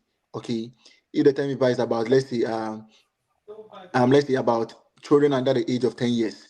This time around, you want to consider, let's say, children under above the age of 10 years. So you're targeting children between the age of, let's say, 11 to 20 years. So you want a lecturer here in the US who is also doing or his social work is aligned towards children between the age of 11 to 15 years. So that's the right professor for you. Okay. So you go in there with a professor. Um, you go in and then tell the professor that, okay, you did a project that actually look at children under the age of 10 years. But this time around, you want to look at children under above the age of 10 years. And I think you are looking at the children above within this age or above this age. So I will probably want you to, um, give me the opportunity so that I can have the chance to, or whatever that it means to work under you and learn so much from your research experience. This is how you leverage on that. Okay, so have a research background first, and then delete that mindset of maybe I'm coming here to work. Maybe I'm just using the school route to come here and work. It will never work like that for you to secure funding. Put yourself or position yourself as a student. You see, when you have that mindset, automatically the structure or the scholarship, channel and stuff would train you to become a student by force. Mm-hmm. Will train you to read by force, okay? Because you don't want to have a meeting with the professor and flop. Nah, you don't want to have a meeting with the professor. Let's say if the professor gives you the chance that, okay, let's have the Zoom meeting, and you don't know what you're talking about, you need to hit it. Like, you need to hit it. Like, you're not general born drink, like you'll be nodding. Wow, wow, wow, wow, wow. Do you get it? And that's how you secure the funding. So I remember a lady, there's this one of mine that she's in Southern Mississippi University. Any message that she sends to a professor, the reply that she gets, you could tell that, oh, of course, this one day she's getting funding. So let me say this. You know when you know when you apply, or you know when you are getting funding for a school, right from the onset. When you apply to a school, you must make sure that you are getting funding. You don't bet on the fact that, okay, this one day maybe I can get funding or not. Know exactly before you apply. And this is one of the easiest way to know. And I know some coordinators will tell you that you don't need to message professors. Please, I don't want to say it's a lie, but that's not ideal. Regardless of whether they tell you, oh, there's no need for you to message professors, just apply. Please, trust me. Please do it. My coordinators will tell me, oh, don't message me, I'll do it. And you have conversation behind closed doors. And when they go and sit down, that's how the decision are made. Okay. Eddie, Okay. before you go, your daughter is here. So Who's my this is daughter? Bonrich. Boris says, how do we get in touch with a professor? I mean, this I'm bringing this because it's your I don't know whether your friend or your daughter. So He said, please, how do you get in touch with a professor? yeah. The right way to get in touch with a professor is just go to the school's website, okay, and the department that you want to apply to, the program that you're applying to. I mean, there's maybe like if it's the sociology department, if it's a psychology department, if it's a criminal justice department, whichever department that you're applying to, go to their faculty section. So when you, as soon as you log into the school's website, just there's a search button in every school's website, well-developed website. Just type in the maybe faculty of or faculty of criminal justice, faculty of criminology, faculty of sociology. They will pop up. All right. Then you write their, you learn about what they are currently doing. Okay. So maybe this faculty member is into this A, B, and C. Read about what they're currently doing, and then know, okay, this is what this professor is doing. Okay, and that's something I really want to do, or I'm interested in doing. That then you go ahead and message them. But the only means to convince every lecturer here in the US or any world is based on your prior experience Mm-hmm. to whatever that is doing. Okay. Your prior experience to that is very important. So don't go in there telling the professor that, oh, I think you are doing it, and I think I might, or I would like to do the same thing. No, it doesn't work like that. But tell the professor that, oh, okay, you are doing this, and I did the same thing or Mm-hmm. similar thing here back in Ghana. And I just think having you, or I mean, having seen you doing the expansion of that or an extended version of that will probably also help me, I mean, get more knowledge in this. So don't go like that. I mean, the only means to convince any, being it an interview or messaging a professor, the only means to convince them is backing with a prior experience that you Okay. had, which is Okay. very important here. Okay. Okay. Let me pick in 50 seconds, 30 seconds. Let me pick your final submissions, and then we go. Let me start from Nana. Nana, Yeah. your final submissions. Yeah, my final submission is that if you are in school, if you are yet in school, like you've not completed, I think you should take your education very serious. And what I also see that if you don't have a high GPA, don't say that it's not possible, but then you need to use this route we've talked about. Try Mm-hmm. to evaluate your transcript and write some of the test scores. And I think you should add a God factor and do not give up. You know, this process is not easily for everybody. Some people will have it very easy, but some will Mm-hmm. also have it very difficult. And don't take hasty decisions. Don't be in a hurry to follow your friends. Take it Yeah. step by step, and you should be here. Okay. Eddie, quick one before you go. I know I'm eating more into your time, but Okay, no before you problem. go. So what I want to say to people is that don't give up. Okay, Mm-hmm. don't give up on whatever that you're doing, and then channel your energy or your resources into things that will probably benefit you. Okay, Okay. right now, I don't think about, I mean, booking a plane ticket anymore, going for an interview anymore. Mm-hmm. Do you get it? Mm-hmm. But here lies the case where you are yet to, I mean, go through all these processes. So you don't want to miss a dime Okay. on things that are not really relevant. So with any data that you get, please go on YouTube, join TikTok lives that are really educative to that specific, like your platform, for example. Go on YouTube, watch videos that will probably inform your decision. That's how we all started, okay? That's how we all got this knowledge that we are sharing with you. So please don't waste resources here, resources there in Ghana. Mm-hmm. Okay. I know how data is expensive to buy there in Ghana. Please Yeah. channel those data, okay, into, I mean, watching videos that will probably inform your decision. Learn from the best. Go to, I mean, online, Google, how do I message professors? All these questions can be found online. We are Okay. not telling you anything different. And please, regardless of how long you take, make each day count. Okay. Make each day count. Don't say that I remember the only funding opportunity that I had, or the last message I was about sleeping Mm-hmm. when I sent this message. That message that actually got me my funding. Trust me, I was about sleeping when I sent this message, and that's what actually got me my funding. Wow. So please, don't waste. Make each day count. Mm-hmm. Test regardless of the response. Okay, because there is this one particular thing that you're looking for. That's why you are always testing. And as long as you hold on to that faith, it will surely come to pass. Mm-hmm. That's what I want to tell you. Never give up. Never and ever in any way give up. And Okay. coming here alone is not just the deal. When you come here to, please know that that's not all. Okay, that's what I can say to you for now. All right. Okay. Okay. Know that this is not only going to benefit you, but your family entirely. So Exactly. Yeah. yes. Yeah. Okay. Okay. All right. Guys, thank you so much for joining in. I am really, really grateful. Eddie has to go to class. So Eddy will leave us now. Nana has also got a lot of assignments. Now, US is full of assignments. So, Nana is also going to work on this assignment. Make Oh, for Nana, I know what he's going to do. Don't worry. he's going to prepare stew, eh? Nana, I know what he's going to do. I I Nana, thought as much. Nana, I I know thought what he's as going to much. do. I thought that's okay. Thank you guys so much for coming in. I think some of the comments we are having live again tonight. Born Rich. Okay, yeah. So, guys, thank you so much for joining in. I'm really grateful. Make sure you subscribe if you are not, and if you are not following me on TikTok, also kindly go and follow and go don't and watch don't other. don't let anybody discourage you. Okay, don't let More anybody fire, more discourage you. fire, more fire, more fire. Yeah, don't let anybody discourage you, please. If you Okay, give up, if you leave up to regret later. okay, all right. Let me say this before you close. Okay, sure. There's this friend of mine that is also, I mean, trying to come, but I know for sure you come probably next year. Mm-hmm. And anytime he applies, he'll be like, Eddie, Charlie, I don't care if I know, but I'm like, Charlie, I still we're applying almost like years like this. You know. He said, Charlie, but if I give up right now, I don't have any other option. Mm-hmm. So I need to keep on applying. There's no option. If you give up right now, you don't have any option in Ghana. Which You option don't have again? any option. Which No. other You don't have option? any option. So regardless of whichever the You response don't may have any be, option. please. Those who have options are not some of us. So I mean, you And, can leave that for those people. I Yeah. always try to say that no You matter don't the have any other options, option, please. no matter the options you even have, if you're able to secure this fully funded scholarship with stipend, you will never regret living in Ghana, or the specific country. Mm-hmm. And for Mm-hmm. people who are even in Europe, they still want to struggle themselves and force themselves into the US to get assistance. Yeah. So, Mm-hmm. I, Yeah. I think it's worth it.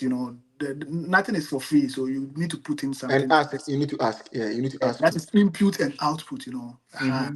Input something, you get a reasonable output. The Yeah. amount of effort you put in it will merit what you get in the future. I will Exactly. always say this. I say my friend in Wall State always tell me that they get he has I have everything. Ubenya, ubenya. That is what you always see. But Mm-hmm. then when the time comes for us, we were all having. He was the last person to get his funding, and that one cried. If not for West, Akarana is still in Ghana.